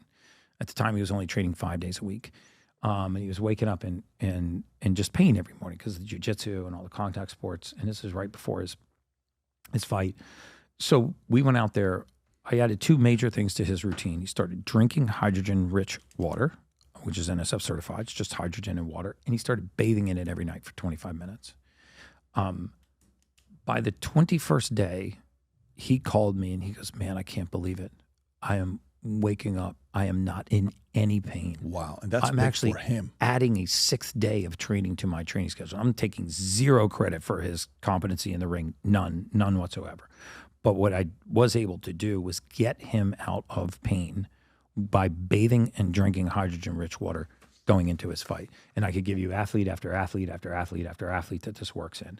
I mean, the single best thing that you can, it's about $1 a day for those hydrogen tablets. I used to promote these hydrogen water bottles, but what I'm finding is the longer you use that bottle, the less part per million hydrogen it makes. And it's too expensive for people. You know, I want my message to be for the masses. And so for less than $1 a day, you drop an elemental magnesium tablet into that glass of water each time. Any water.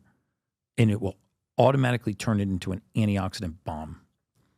You know, really, if you really think about like, what do antioxidants do for us besides reduce oxidation? You know, about 70% of our circulatory system, our circulation is actually not done by our heart. People think the heart circulates all the blood in the body. It actually doesn't. It circulates it through the major arteries and the major veins, but it doesn't do the microvascular circulation. That's done by an activity called vasomotor, kind of like a snake swallowing a mouse. And this is the most underserved. Vasomotor? Vasomotor or vasomotion, right? If you look up that activity, that's how capillaries will kind of move blood through a capillary, kind of like a vasomotor or vasomotion. So I love that you guys are doing this. This is so awesome. Regulation of blood flow in small vessels, right? So what happens is, you know, blood gets brought to the entrance of these vessels, and then this vasomotor activity continues the circulation.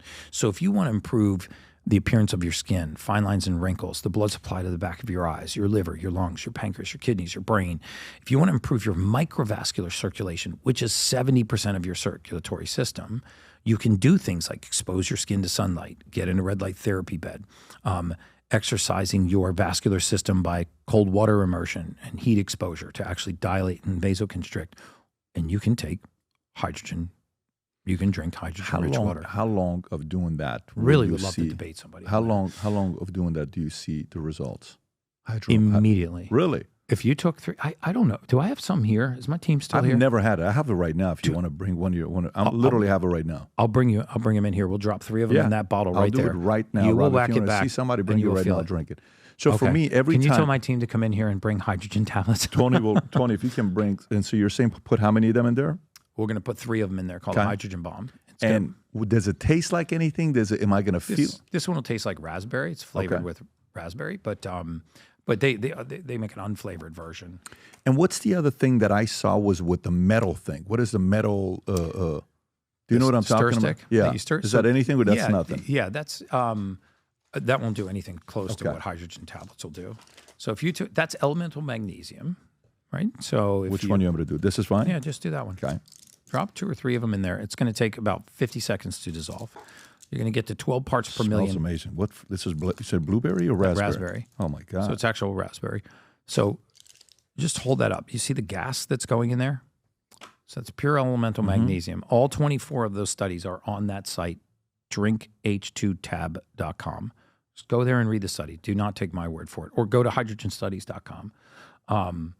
You know, my son and I just did the Great World Race, which was 7 marathons on 7 continents in 7 days. Holy shit. Yeah, I only ran half marathons and I ran 1 full marathon. But my son ran all 7 marathons. Get out of here. On all 7 continents. How old is he? In 7 days. He's 24. Good for him. Yeah, Gary Brecka. I'm so proud of him. And he started at 210 pounds. He was like 189 when we got home. But he's a beast. There he is. That's us in the Great World Race. That's us in Cape Town, South Africa. So at that time, he had already run a marathon in Antarctica. I'd run 18 miles of the marathon. I couldn't make the rest of it. And he ran the full marathon in Antarctica. We flew 5.5 hours to Cape Town, and then he ran the marathon in Cape Town. I mean, he looks like look at those quads. Was he an athlete or what? Yeah, he's a rugby player. And I mean, he's built more like a rugby player than a distance marathon. I don't know what possessed him to run. When he signed up for this race, I was like, Cole, I hate to state the frickin' obvious, brother, but you've never run a marathon. But what were you going to say? Did hydrogen water play a role? Hydrogen water is the only reason why he made it across all 7 continents. So that is all gas in there. That density you see is all hydrogen gas. You're going to drink that. It's going to go right through your stomach wall, through your esophagus, through the intestinal wall. I'm going to wait for the whole thing because I still see 3 of them going through it. I'll wait. Yeah, and it's going to massively reduce inflammation. That's him out on the run in Antarctica. That's the first marathon we did, was 26.3 miles there. And then... Dude, that's got to be sick. That's where? Antarctica. Get out of South here. Pole. Really? Yeah. He's actually set a record at the clinic where we went and did his VO2 max testing. He had a really crazy VO2 max. So how many miles did he run in Antarctica? He ran 184 miles in 7 days, but in Antarctica he ran 26.3 miles. That's Antarctica. I mean, we're all there. Freezing? How cold is it? It was minus 28 with a wind chill of minus 48. So... And remember inauguration, we're in DC, Rob. We're freezing our tails up. We're like, dude, I was there too. That was crazy. Oh my God, it was cold. So this is minus 48. Minus 48. Then you get on a plane, you fly 5.5 hours and land, and got off the plane and ran a marathon in Cape Town, South Africa. And then we got back on the plane and flew 14 hours to Perth, Australia. What does he do for work? What's he do full time? He works for me full time, and he is the co-founder of that H2 Tabs. So this is he's a co-founder of this. Mm-hmm. Okay, so I think all of it is together. gone. So now, do I mix it or just drink it? Whack it right back. Whack it right back. If you do that in the morning, you won't even need coffee. And I know it sounds like I'm here to sell you a hydrogen tablet. I actually prefer that everybody take the hydrogen tablet, but you can get hydrogen water generators for your house. You can get hydrogen tablets. You can get hydrogen bottles, but get hydrogen gas into your body. So it's not tough to drink, just so you know how sometimes there's flavor. I don't drink coffee. I haven't had it since 25. For me, I'm naturally wired. Right. So I don't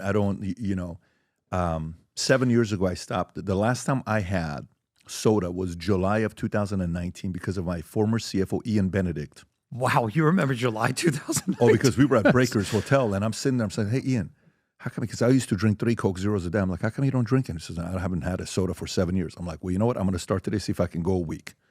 I went a week, and I haven't had anything since July of 2019 because of it.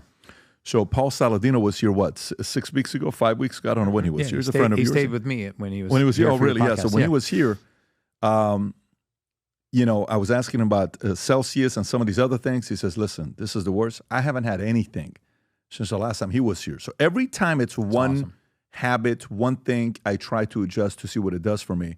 I've never had hydrogen water. I'm curious to know how I'm going to feel throughout the day with this. Yeah. So this is every day 3 tablets is what you're suggesting. And does it matter? You know how sometimes they say don't drink water from plastic. Do you want to drink water from this? I would prefer you don't drink it from plastic. But, whether you're drinking the filtered water, bottled water, I don't think anybody should drink tap water. But whatever vessel you're drinking water out of, just drop a hydrogen tablet in it. It'll take 50 seconds for that to dissolve. You're saying 3 or just 1?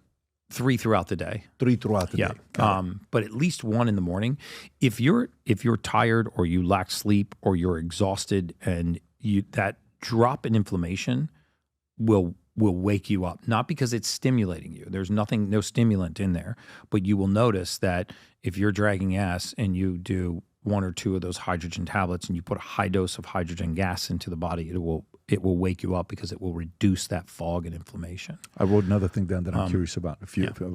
Memory, okay? Mm-hmm. There's benefit to having memory. Now, obviously, moving forward, I don't think having a strong memory is as beneficial as it used to be because nowadays you got Google, ChatGPT, Grok. There's so many easy things like people who used to be able to memorize things. That's no longer just like calculators came out and those who can do math in their mind.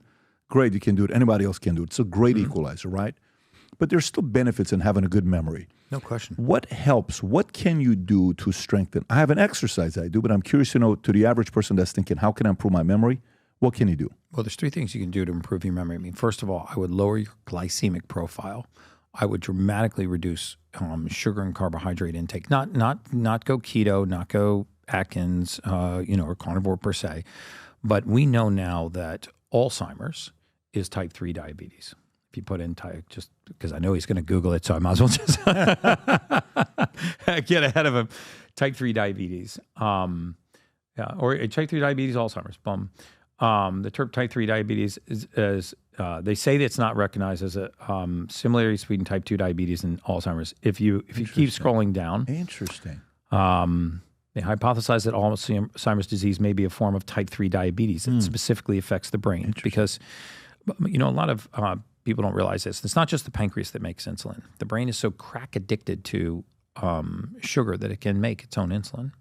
And what the brain wants, the brain gets. When the brain craves sugar, it will activate dopamine receptors on the back of the tongue. I think they're the RF1A2 receptors, so that it gives you a sort of a reward for giving it sugar.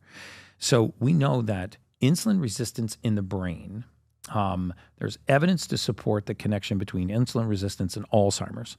So insulin resistance in the brain, when you don't have places to store sugar in the body, we convert sugar into something called glycogen. We store it in the liver. In the brain, there's no place to store it. There are neurosynaptic junctions, these little spaces between nerves.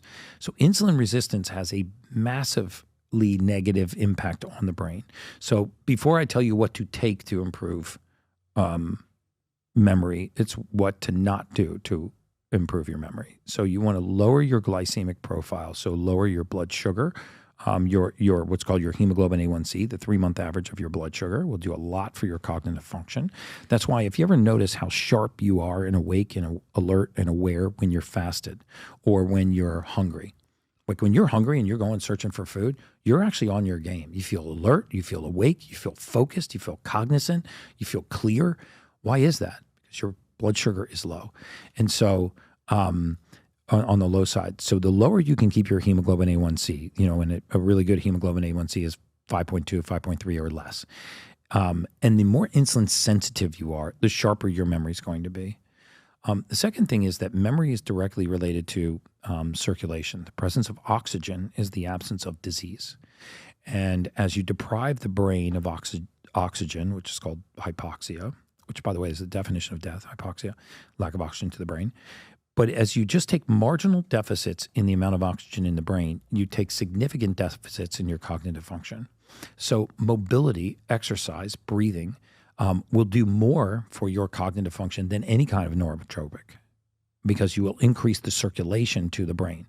And a lot of people don't realize that you can also improve the capacity for your blood to carry oxygen by managing your levels of red blood cells and hemoglobin. So, for example, the reason why hormone therapy may improve or does improve cognitive function, like when men that are deficient begin in testosterone, for example, or women that are deficient in testosterone get on testosterone replacement therapy, or they fix the nutrient deficiencies like DHEA and D3 that cause hormone deficiency, their cognitive function returns, or their memory improves, or their short-term recall improves. And why is that? Because when you normalize the hormone level, you normalize or increase the level of red blood cells, which carry oxygen, and it brings more oxygen to the brain. This is why testosterone deficient men have memory issues. Men that are not deficient in testosterone that have a tendency to have less memory issues. So hormone therapy can play a big role in cognitive function.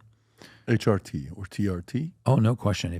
I know he's going to do it anyway, so we might as well just do it. But if you go to the Journal of American Urology, which is considered the Bible for male endocrine therapy, just go to Journal of American Urology, testosterone, and then open that and scroll down to line 13, where it says counseling regarding testosterone deficiency. Did you say Journal of American Urology? There you go. Oh, that was it. Okay, so scroll down to line 13, number 13. Sorry. Is that the actual? Wait, that's not the actual study. Journal of American Urology, testosterone. Go back, Rob, if you can go back. Journal of It'll allow American you, just Urology. step in test right there on the bottom. It says testosterone. Yeah, there you go. Boom. Okay. Evaluation and management of testosterone deficiency. Okay, this is, by the way, this is one of the better peer-reviewed published journals in the world on male endocrine therapy. So we're going to go to the Bible for a second. Keep scrolling down until you get to line 13, which will say counseling regarding the management of testosterone deficiency. 13, there we go. Counseling regarding the treatment of testosterone deficiency, sorry. So this is what a physician should say to a patient that is deficient in testosterone if they're thinking of taking testosterone therapy. Clinicians should inform testosterone deficient patients that low testosterone is a risk factor for cardiovascular disease, not the other way around. If you scroll down again, patients should be informed that testosterone therapy may result in improvements in erectile function, low sex drive, anemia, bone mineral density, lean body mass, and/or depressive symptoms. The reason why all of these are affected by all of these, energy, fatigue, lipid profiles, quality of life, cognitive function, right there, is because, and if you go further into the studies, and I won't bore you with those, but is because you are improving the presence of oxygen in the bloodstream. And so the more oxygen you have, the better your cognitive function. So first I would lower my sugars. I would try to maintain, low levels of high glycemic sugars in my blood. I would, if you are young, you shouldn't start hormone therapy, but you should have your hormone levels checked and see if you are deficient in the nutrients that your body needs to make hormones. About 70% of patients that qualify for hormone therapy don't need hormones. They need the nutrients that the body needs to make hormones. So if you're clinically deficient, for example, in DHEA, or you have high levels of something called SHBG, sex hormone binding globulin, or you're clinically deficient in vitamin D3, these are nutrients that affect the production, metabolism, and conversion of the hormone testosterone.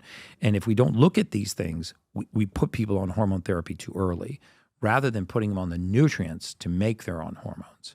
And so I just wanted to show you this because this is this reminds me of the book I read many years ago, Ageless Man. I don't know if you've heard about the book Ageless Man. It's they did the study on was it rats, or I don't know what they were testing on, to see how your testosterone being lower affects your heart attacks, your heart, and how 10,000 receptors for testosterone in the heart alone. Yeah, this is actually the book, by the way. Yeah, this is that's the book. That's the book that it came out about 8 years ago. It's very interesting. When it's not a popular book, it's not something that it's got 72 I haven't reviews. read it, but it was actually a very interesting book to read, to understand a little bit more about. Zoom in a little bit on the cover of the book, Rob.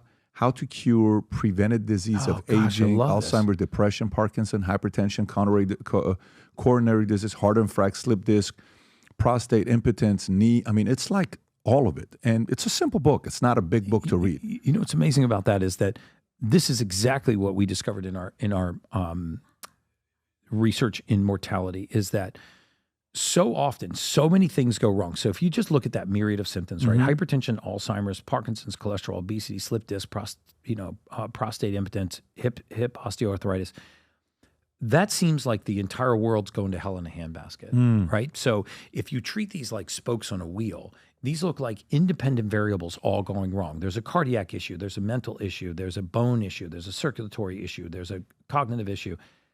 There's one issue causing everything. And this is what happens, and I believe goes lost on modern medicine very often, is usually one thing goes wrong that causes everything. You don't have multiple systems going wrong, right? I mean, people that have an autoimmune disease tend to have multiple autoimmune diseases. Why is that? Because it's a failure of the immune system, or not a failure of the immune system. The immune system is usually acting properly because we don't go and find out why the immune system is attacking our tissue. Probably 40% of your audience listening to this podcast right now has some form of autoimmune condition, autoimmune thyroid, Hashimoto's, Crohn's, Sjogren's, a whole number of things. And what modern medicine would have you believe is that, you woke up one day and your immune system is attacking your tissues, right? So if you have Crohn's disease, you woke up one day and your immune system started manufacturing antibodies to your colon. Or if you have Hashimoto's, you woke up one day and the immune system started to attack your thyroid. And we immediately assume that the immune system has gone wrong, that the immune system's made a mistake. So we need to suppress the immune system and we need to put anti-inflammatories in the body. Instead of saying, let's just assume that God didn't make a mistake. Let's just assume that the immune system is acting properly. We just need to find out why. So in other words, it's attacking the colon, yes, but but it's doing it for a reason. Let's figure out why. And the big whys are mold, mycotoxin, metals, viruses, parasites. Those 5. You test for those 5. You will get to the root of, in my opinion, the majority of all autoimmune conditions.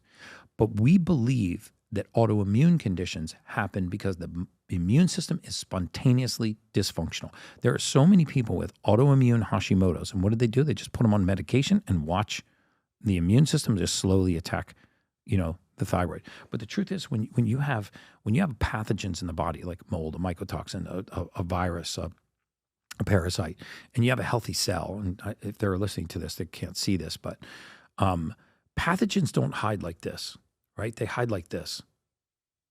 So in other words, let's say that this is a virus, mycotoxin, or heavy metal, and it's floating around the bloodstream.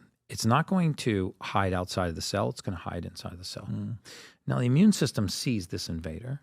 How does it get to that pathogen? It manufactures an antibody to your cell to get to this. It's not after this cell. It's not after your thyroid.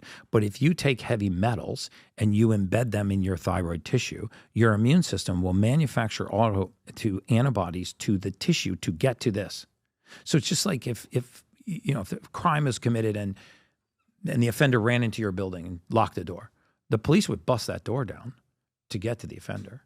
The immune system will do the same thing. It will bust through the wall of your cell by manufacturing an antibody to get to the invader. It's not after the cell. It's not after the friendly tissue. It's after the invader. So why don't we support the immune system and say, hey, why did I wake up one day and I have autoimmune antibodies to my thyroid? Well, maybe you have heavy metals embedded in the thyroid, right? Maybe you have mold, mycotoxin. So I always, try to preach that there's so much hope for us, by getting back to the basics, nutrifying the body, putting the raw materials in that God gave us to allow our bodies to function properly. And as soon as something goes wrong, not assuming that you've had a disease or pathology happen to you, that something deficient has happened within you. Fixing that deficiency can fix that condition.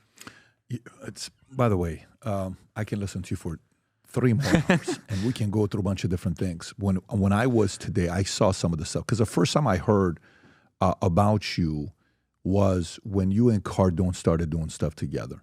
Then from there, I saw the Dana stuff. And then you and I met at the UFC thing, and we started talking. And then earlier today, when we were doing the final prep for the podcast, we went on the 10X Health, whatever the website was. And when I thought about that, the health, I thought about you. I don't see Cardone as a health guy. I see him as a real estate guy. I think of you as a health guy. And I saw what's going on recently with you. What happened between the two of you? It's so sad. I mean, my wife and I, like so many other business owners, were just completely duped by Grant and his partner, Brandon Dawson. They built an industry on creating the hope that you can be successful in business by doing his real estate courses, or by allowing Cardone Ventures. They have an entity called Cardone Ventures, and supposedly it's a business scaling. They're professionals at business scaling. They're actually kind of professionals at business scamming. When we got into business with them, my wife and I started a company called Streamline Medical Group. And we started it because we wanted to make an impact on humanity, and we really wanted to shift what was going on in modern medicine. We treated Grant Cardone. He had a great he had a great experience with us, and then he said he was going to buy us, and he was going to just blow our business up, and we were going to scale to the moon. And what we realized was that really what they wanted to do was they took over our business. Now, look, I take responsibility for this because I signed a really bad contract with some really bad people. And I didn't know at the time, because I was like this wide-eyed entrepreneur, and I wanted to make this huge impact on humanity. And, and Brandon Dawson and Grant were talking about, you're going to build $1 billion company. We scaled all of these companies. Turned out to be complete nonsense. And essentially what they did was they paid us nothing for the company. They strung the payouts out over about 3 years. We got $250,000 at the closing, which we were then forced to put into Cardone Capital. And we put it into Cardone Capital before Grant Cardone told me that he was under investigation by the feds, that a 2-year investigation by criminal investigation was underway at Cardone Capital. And, we put the money in when Grant Cardone knew that he was under investigation. He didn't disclose that to us for another 2.5 years. And we got into business with them, and you go to these events and they're so intoxicating. There's like celebrities on the stage and there's fireworks, and Grant's showing you his planes and his oceanfront mansions, and Brandon's talking about all these businesses that he's scaled. And what you realize is happening is they are selling the dream of success, not success. And they built a company that's a fee-based company that is meant to strip fees from these young companies, $3 to $8 million companies, strip fees out of these companies, take equity in these companies, promise them that you're going to scale their company, but not have any obligation to scale the company. So the entrepreneur is obligated to pay fees. Cardone Ventures is not obligated to scale their business. And they put them in these bear trap contracts. I mean, as soon as we announced the lawsuit against Cardone Ventures, my law firm got hundreds and hundreds and hundreds and hundreds of calls from young entrepreneurs like my wife and I that had been scammed the same way that we had been. Essentially, they build this massive dream, but the contracts don't reflect what they're promising you. And because you're so intoxicated by this dream of $1 billion company and changing thousands and thousands of lives, you sign these agreements because they seem like great people. And then all of a sudden you realize that you've actually not just sold your company, you've sold your soul. And they want to control every word that you say. I mean, I went on the Joe Rogan podcast November of 2023. Coming out of that podcast, we did 20,000 genetic tests, did 17 million that month in revenue, and Brandon Dawson and Cardone Ventures sent me a cease and desist because I wore the wrong T-shirt and didn't use an affiliate link that would drive all of those leads into the system that would churn them into other courses, right? But my objective when we started was not to pay your company fees to build your business. My objective was to get this information to the masses. And then what they did behind our back was the most sinister thing that happened. And this is all in our lawsuit, so I'm not defaming them. What they did behind our back was my wife, Sage, and I were partners with Grant and Brandon. We were killing it in the genetic testing market. I believed in the gene test. I believed in the supplements. It took me 2.5 years to formulate the supplement that we used to fix these genetic breaks, and tens of thousands, in fact, hundreds of thousands of people were benefiting from it. We were really addressing the masses. We were killing it. We were doing 17 million a month in revenue. We were doing 20,000 new gene tests. We couldn't even keep inventory on the shelves. Then what they did without telling us was they went out and they bought a company outside of our company. They bought a genetic testing lab in Austria. They bought a manufacturer of supplements in Austria. And without telling us, because Brandon Dawson was the CEO of both companies, the company he was partnered with, my wife and I, and Cardone Ventures, he forced 10X Health to do business with the company that he bought outside of our 10X Health company. He forced us to do business with this company halfway around the world. We didn't realize when he was pitching it to us why he was so insistent that we start taking patients' DNA that we were testing in the United States and ship it halfway around the world. So now we do a cheek swab in the U.S. They ship your DNA to Austria. It gets run in a lab in Austria. And then they make your supplements in Austria, and they ship your supplements back from Austria back to the United States. And so when he presented us with this new genetic test, I couldn't understand, why is he pushing this so hard? I go, Brandon, this genetic test is terrible. First of all, the gene snips in the tests we do in the United States are not even matching the genetic results that you're getting overseas. We're shipping supplements from halfway around the world through customs. They're getting trapped in customs. They're getting sent back. We're not even telling the people here that we're sending their DNA outside of the country. They would put DNA swabs in refrigerators for weeks and weeks and weeks before they would even ship it overseas. The supplements were woefully underdosed for helping the patients that we were trying to sell this to. My wife had panic attacks. I had massive headaches and got acid reflux on them. A lot of the compounds hadn't been tested on humans yet, or not tested in human trials. And so we got to the point where we said, look, I'm not going to sell this test. You've taken the successful genetic test and supplements that's helping hundreds of thousands of people. And now you're doubling the price of the genetic test. You're taking it from $600 to $1,200. You're quadrupling the price of these supplements. It's $300 a month and you have to buy 3 months. So it's $900 out of pocket for the average family, which means a family of 4 is out of pocket $20,000 to do a simple genetic test, which you could take your gene results and run it through ChatGPT and get the exact same results. So I'll tell you right now, if you have a genetic test you've done anywhere in the world, run it through ChatGPT and it'll tell you what to supplement. Get out of here. Absolutely, man. It's perfectly accurate. I'll put a link to how to do it on ChatGPT for free. So now we have a genetic test that's doubled in price, quadrupled in supplements that haven't been tested. Cheek swabs were sent in halfway around the world, and then bang, the shoe dropped. We found out they went out and spent $7 million, which they took out of 10X Health in the form of a distribution, bought a company outside of it, and shoved that company down our throats. And I said, I'm not selling this genetic test. And they said, if you don't sell this genetic test, we'll terminate you. And they kept their word. They terminated me.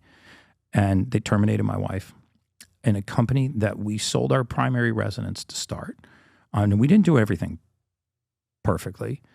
And, they put $250,000 in our pocket to buy this company, which I immediately put into Cardone Capital. So we never took any money off the table. When the company started making money, they stripped $9 million out in distributions to themselves, hundreds and hundreds and hundreds and hundreds of thousands of dollars in totally unnecessary fees, because Cardone Ventures, which owned 82% of our company, has this thing called the Strategic Business Unit, which is a bunch of untrained young entrepreneurs with no specific expertise in the area of business that they sell services in. And even though they owned 82% of our company, they still charged massive fees every month, which they paid to themselves to scale our business. Our business wasn't scaling because of the Strategic Business Unit. Our business was scaling because the message was resonating. You don't think he? So when you're saying 17 million that 1 month is of that business that they owned 82% of, that business at 17 million in a month. Wow, that's pretty explosive. So you don't think the 10X brand and Cardone promoting and talking about it helped get it off the ground? It helped me a lot. I mean, I never. First of all, I owe a debt of gratitude to Grant Cardone for even taking the risk of saying that he wanted to partner with our company. I don't take that away from him at all. In fact, a lot of my issues are not with Grant. I think Brandon Dawson, his partner, is going to be the downfall of the entire organization.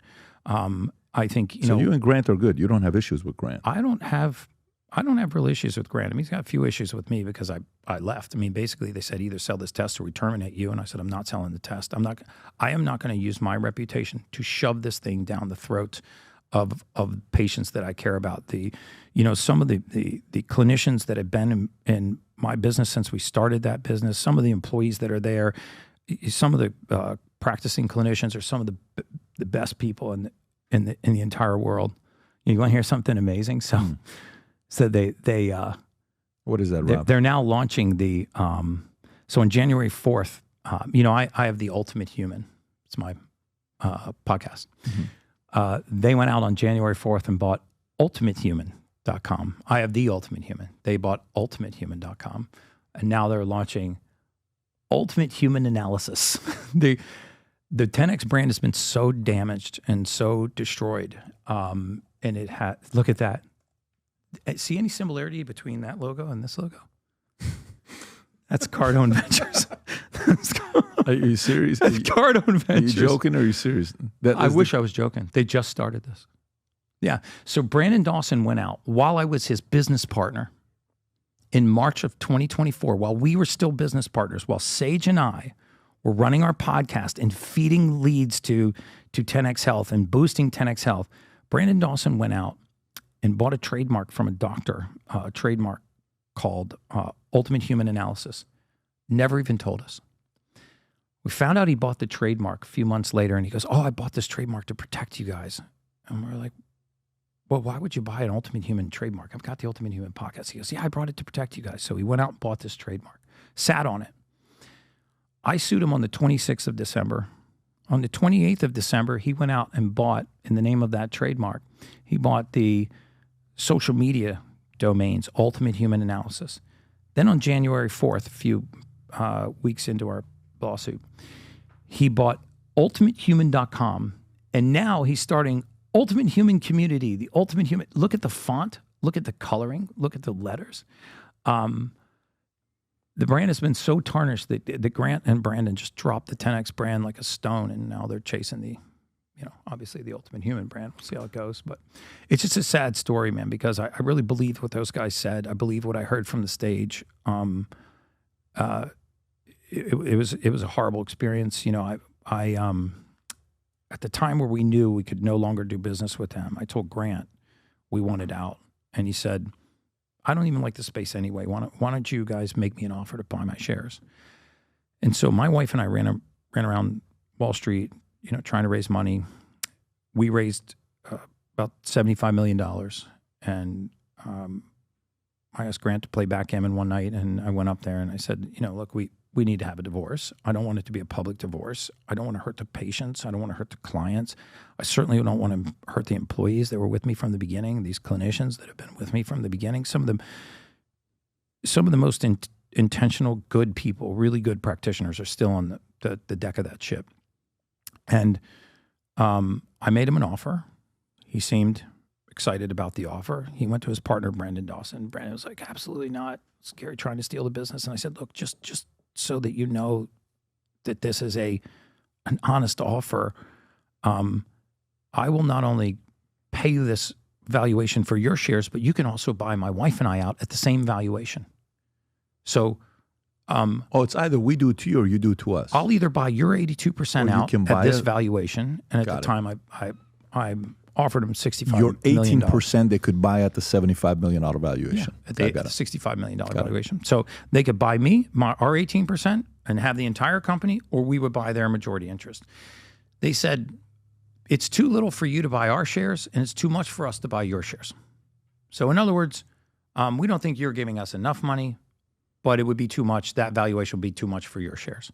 So they forced us to stay in a loveless marriage, and then they wanted us to sell this abject failure of a gene test, which they know does not work.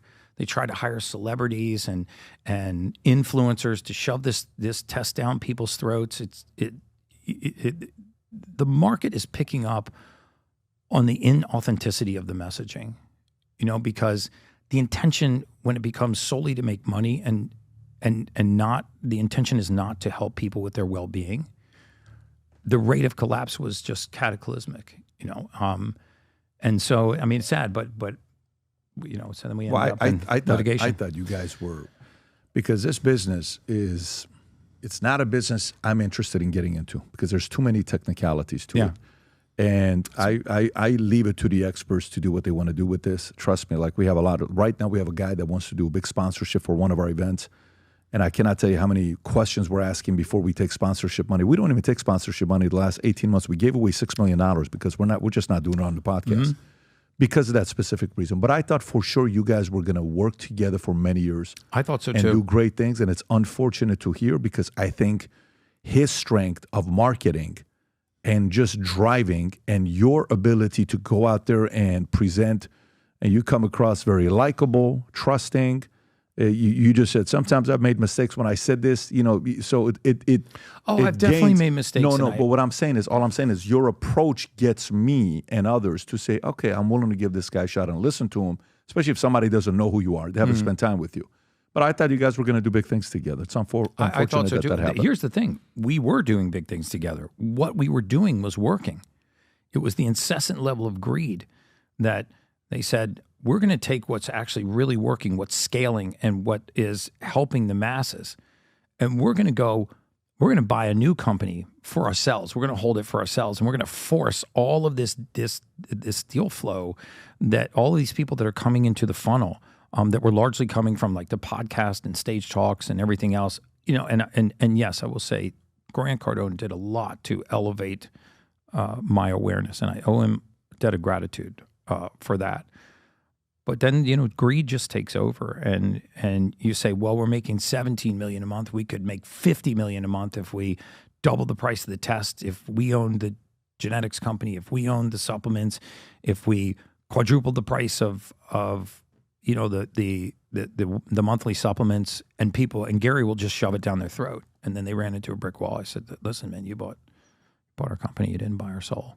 And it's sad because I want to go back out in the market and help people. I've got 21 more months on my non-compete, so I got to sit quiet in the United States and before I can really get back to what I love to do. So I have to go outside the United States to do it while we see how the lawsuit plays out. Well, but it is what it is. All the best to both of you guys. I'm Thank sure you. Grant's going to do well. I always say, Grant and I, we had a friendship many, many years ago, and we they had a falling out after I did an interview with somebody who wasn't too happy about, and we didn't keep in contact. I think we spoke one time and visited one time in the last 7 years, and it was a great conversation to see what he wants to do next. But when I watch him, his wife, and his daughters, you can say whatever you want to say. They love their father and husband. You got to respect that. It's not an easy thing to do. He is a great dad. I actually spent a lot of time around him, and ironically, even Elena that I'm suing right now, and they're great parents. Behind closed doors. When I would spend time at their house, I mean, they're very intentional with their kids, and you see a lot of things on social media, but behind the scenes, he actually is. He is very good dads, and Elena's a good mother too. I mean, they really care about their daughters, and they're intentional about the way they're raising them. They spend a lot of time with them. You go over to a lot of wealthy people's houses, and the kids are always tucked over somewhere with the nanny. It's not like that. I just unfortunately think that there's an incessant level of greed. And I think there's good and evil in every person, right? Unfortunately, that happens in families, that happens in businesses, that happens in siblings, that happens that you try to do and a lot of times, you know what I've learned? Here's what I've learned. I'm a big fan of prenuptial agreements. And a lot of people are like, well, why would you want to do that? I'm eliminating future arguments where if we can put it on paper, and at first you're kind of like, we love each other. We don't need to do this. We don't need to just put it on paper. That what if this happens? You do this. What if that happens? We do this. What if this happens? You do this. Okay. Any relationships that were business or family, whatever, the more things were documented on a piece of paper to agree on. My wife and I, our second date, I bought her a book, 101 Questions to Ask Before You Get Engaged. Why? We talk about so many different things, how we raise our kids, how many kids I want to have financially, who manages the finances, how many days can you go without me being on the road, and the faith, the politics. It was such a great exercise. Yeah. This book right here. I bought a few thousand copies and gave it away to all my single guys on my team. Like, guys, read this. I cannot tell you how many. And eventually I ended up. I'm going to read it even though I'm married. I have a great marriage. It's an unbelievable book that every young man and woman. By the way, the whole book is literally just 101 questions. There's nothing in a book. It's a question, page. Question, page. I wish I Question, had page. one for business, and I could have read it before I got into business with Cardinal Ventures. By the way, you know what? That's actually, Rob, can you text me that idea? It's actually very good to say 101 questions to ask before you get into business with someone. I would actually entertain writing a book like that. I would read Rob, it. Can you text me for that? I think that would be something that we ought to consider because a lot of people think about it that way. But if you go through, guy messages me, says, hey, I'm thinking about going through with this partnership and we're going to do it this way. And if after a year we do this, we're going to merge the two companies together. I'm like, dude, I got 20 questions for you. What's going to happen with this? What if the other person stops working? What's the arrangement to buy back? How are you going to evaluate the company to buy it back? If the person says, no, they don't want to buy it back, does it trigger something for you to be able to sell it to this? Do they have to go out? Every one of these things, if I don't do it up front, if you don't do it up front, we're a little bit guilty in, you know what, my wife took everything I had. Really? Yeah. Mm. And you were worth $50 million before you got married? Yes. And you didn't put an nuptial agreement? No. You deserve it. Yeah. I do bear a lot of that responsibility myself. Looking back, I was so caught up in in the dream and there was a fear that we didn't know how to scale the business. There was the hope that we could build this into something massive. But you were the brand. Really. I thought of you as the brand. So for me, you're the Wozniak. Yeah. You're the product. I have absolutely Jobs nothing without to do with that. Wozniak doesn't have Macintosh, doesn't have Apple, doesn't have the product. We, the consumers, watched you for, here's what he's talking about. Very interesting guy. I'm going to try that. Very interesting. I'm going to try this. Wow, really, Dana? I'm going to try this. Wow, I never thought about it. I'm going to try this, right? So that's the part when a businessman, it's the saying goes, when a man with experience meets a man with money, the man with the money, let's just say the man with experience meets a man with money / idea, okay? The man with the money idea leaves with the experience. The man with the experience leaves with the money and the idea. Did you get it? So that's kind of how this works out. The guy with experience knows, because he's been through this a million times. The guy with experience, the idea or the money is like, man, I'm just so excited to do something like this. Yeah. It's purely coming from an enthusiasm place. It's innocent. It's beautiful. It's so, but if those two can find a way to make it work. Oof, No, when we worked marriage. together, it was amazing. Yeah. And, we both had the same mission. We wanted to help the masses. We wanted it to be affordable. We wanted it to be scalable. And it was scaling. But then the podcast, the Ultimate Human podcast became so popular. They just constantly cease and desist. And, they were upset I was talking about hydrogen water or talking about amino acids. And I was like, guys, the only way to get to optimal health is not just our supplements or just our red bed or just our gene test. We have to be authentic when we deliver this information to people. I mean, if you go back and listen to this podcast, probably 85% of what I said is not going to cost people much of anything. And if it does, you're not even buying it from me. And I believe that that's the way the authenticity of the message makes an impact, because you can educate people, but if you don't inspire them to make some kind of change, you really haven't done much of anything. And it's, it's really sad because it was working, and I think just the incessant level of greed. And then, once this lawsuit became public, we opened this hotline for people to call, and it's just absolutely ringing off the hook. I mean, our lawyers are deluged with people that have the exact same experience as my wife and I. I mean, dozens and dozens and dozens of businesses, families, relationships ruined because they believed and was being told them from the stage by Cardinal Ventures in these intoxicating environments. They signed these agreements, and then they got absolutely crushed. It's a shame. Well, something tells me you're going to do fine, and something tells me they're going to do fine. I think sometimes I hope so. I mean, I really hope that the company succeeds. I think you're going to do fine. I think for you to be out there talking, there's a market that wants to hear what you have to say. There's a big market for it. Like, there's a guy named Dr. Mike. I don't know if you know who this guy is on YouTube. There's a Dr. Mike guy that has, 13 million subscribers. And during COVID, this guy was the only guy that would interview Fauci. Fauci wouldn't go on any YouTube channel except for this guy, Dr. Mike. One day, eventually, he agrees to do a interview with me and another lady that I'm having on. He says, yeah, for sure, absolutely, let's do it. I'll debate anybody. And then he avoids it. I'm a good-looking young guy. YouTube's putting him all over the place. Very good communicator. He made a video about he reacts to everybody. Yeah, he's got a lot. He gets eyeballs, right? But you know what happens? The moment he thought of himself above and beyond everyone, and he no longer wanted to sit down across the table from others, and the only place Fauci trusted to go to was Sue, and we were supposed to trust the science. And God knows how many of the things that Fauci said ended up being inaccurate, that they had to put a pardon on the guy. And to go through it, the American people lost a lot of credibility for guys like this. Yes. And some of the credibility came for the guys like you that's just questioning things. Yeah. You're not a doctor. You're just like, look, I'm not at this. I'm not at that. Talk to your doctor. Talk to your cardiologist. We went through Dana White, and Dana White had to do this. And the regulations and things you have to deal with. But I think the market is kind of going through this pendulum back and forth. Dude, who do I go through? Like, what do I do? These guys are asking some interesting questions that's making me think about, but this guy's got the PhD and the degrees. Do I go through? These guys lost a lot of credibility the last 5 years. Lost a ton of credibility. Oh, my God, they lost a lot of credibility. I mean, this is what the whole Maha movement is about. It's about getting the corruption out of our nutritional research and our food supply and our medical system. I mean, when you start to look at the statistics, going on in the United States, being the biggest spender in healthcare worldwide, we spend $4.5 trillion a year on healthcare. We only lead the world in 6 things: infant mortality, maternal mortality, morbid obesity, type 2 diabetes, multiple chronic disease, and a single biome. And you think, wow, we spend $4.5 trillion a year and we lead the world in all of those things. 77% of our our military-aged men and women cannot enter military service because of poor health.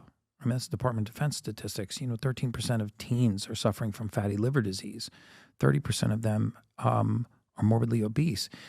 The question is, what is causing all this? Parabolic rise in autism, parabolic rises in attention deficit disorder, parabolic rises in rates of depression, polycystic ovarian syndrome, all of these mental illnesses and chronic diseases on the skyrocketing. And you look at the corruption in our food supply and our nutritional research. The majority of our public policy research being funded by private enterprise, which is why you get a food pyramid that says that Lucky Charms is more nutritious than grass-fed steak. That's how you get a food pyramid like that. And I think the MAHA movement is about making changes to the poison that's in our food supply, not eliminating people's choices. I don't think anybody wants to talk about, well, you can't smoke, can't drink, can't vape, can't drink soda. We're going to close down McDonald's. That's not what it's about. It's about saying, why are we subsidizing the industries that are poisoning us the most? Why do we actually subsidize grain, wheat, soy, corn, that are genetically modified crops that are sprayed with forever chemicals like glyphosate, that enter our bodies and show up in our bloodstreams and wreak havoc on our cellular biology? And our food stores make it so expensive to have organic or locally grown foods, and so inexpensive for the average person to get to these highly processed, poisonous, grains. And other foods. The majority of our diet, especially in teenagers, is highly processed foods, and it's just wrecking our metabolism. And I'm really excited. I'm not an official. I have no government role. I'm not officially on the MAHA committee. I don't have a position in the government, but with everything that I can do, with the entire power of my platform and all of my peers, we are standing behind Bobby Kennedy and this movement in such a unified way, because the possibility that we could affect public policy and make real change. I mean, I'll go on as many podcasts and stage talks and whatnot as I can, try to get the information out, because I truly believe it doesn't belong to me. Mm-hmm. Right? I believe it belongs to humanity. I just sort of, God lets it flow through me. But the possibility to affect public policy and get some of these poisons out of our food supply, and actually put vaccines through rigorous clinical trials like we do other pharmaceuticals and other forms of FDA-approved devices and compounds, and address just the straight corruption in our nutritional research and in our Food and Drug Administration and our Centers for Disease Control, so that we have real transparent data coming from real research that's in the best interest of true public policy, not the best interest of private enterprise, because we seem to have privatized the profits and socialized the expense. And I don't think any American is on board for the highest rates of childhood cancer in recorded history, and the rapidly declining rates of sperm counts and infertility and miscarriages. I mean, it almost makes you feel like it's done on purpose if you're not, trust me, that's what a lot of people think. So that's why. Sound like a conspiracy theorist, but again, why did Bobby gain enough credibility as a Democrat, independent? Then for Trump to bring him in, and he's not even a doc. Why are some of these guys that are not why did doctors like Fauci lose credibility, yet people like Bobby Kennedy, who are not doctors, gain credibility? People feel like they were manipulated. I'm just excited to see what's going on next, and I'm happy for what you're doing. Thanks, man. Gary, I appreciate you for coming out. I will tell you, for me, I'm going to go 30 days. So whatever this is, if whatever you got here, I'm going to send you a bunch so you can go full 30 days. I'm going to go full 30 days and experience it for myself and see where that goes. And at the same time, excited to see what you do next. Thank you. I do know a lot of guys like Paul Saladino. One of the things that worked out very good for Paul, a lot of people have questions. Paul's on Monect. I know Tony spoke to you about that as well on the Monect side. I'd love to be on there. I think a lot of people got questions for you. A lot of people got questions, especially the topics that we talked about here. I just texted my wife. I said, I don't normally say this because my wife's got 1,000,001 things to do. I said, you have to watch his podcast. And I said, you're really going to enjoy it. I literally just texted her. She says, what do you guys talk about? I said, da. She said, I'm going to watch his podcast. So anyways, brother, amazing, appreciate you for coming out. Really enjoyed it. Thank you. I appreciate you so much. Take care, everybody. God bless. Bye-bye. Nowadays, more than ever, the brand you wear reflects and represents who you are. So for us, if you wear a Future Looks Bright hat or Valuetainment gear, you're telling the world, I'm optimistic. I'm excited about what's going to be happening, but you're a free thinker. You question things. You like debate. And by the way, last year, 120,000 people got a piece of Future Looks Bright gear with Valuetainment. We have so many new things. The cufflinks are here. New Future Looks Bright. This is my favorite, the green one. Just yesterday, somebody placed an order for 100 of these. If you watch the PBD podcast, you got a bunch to choose from. White ones, black ones.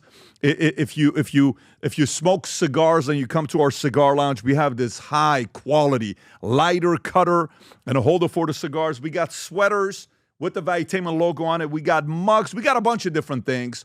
But if you believe the future looks bright, if you follow our content and what we represent with Valuetainment, with PBD Podcast, go to vtmerch.com. And by the way, if you order right now, there's going to be a special VT gift inside just for you. So again, go to vtmerch.com, place your order, tell the world that you believe the future looks bright.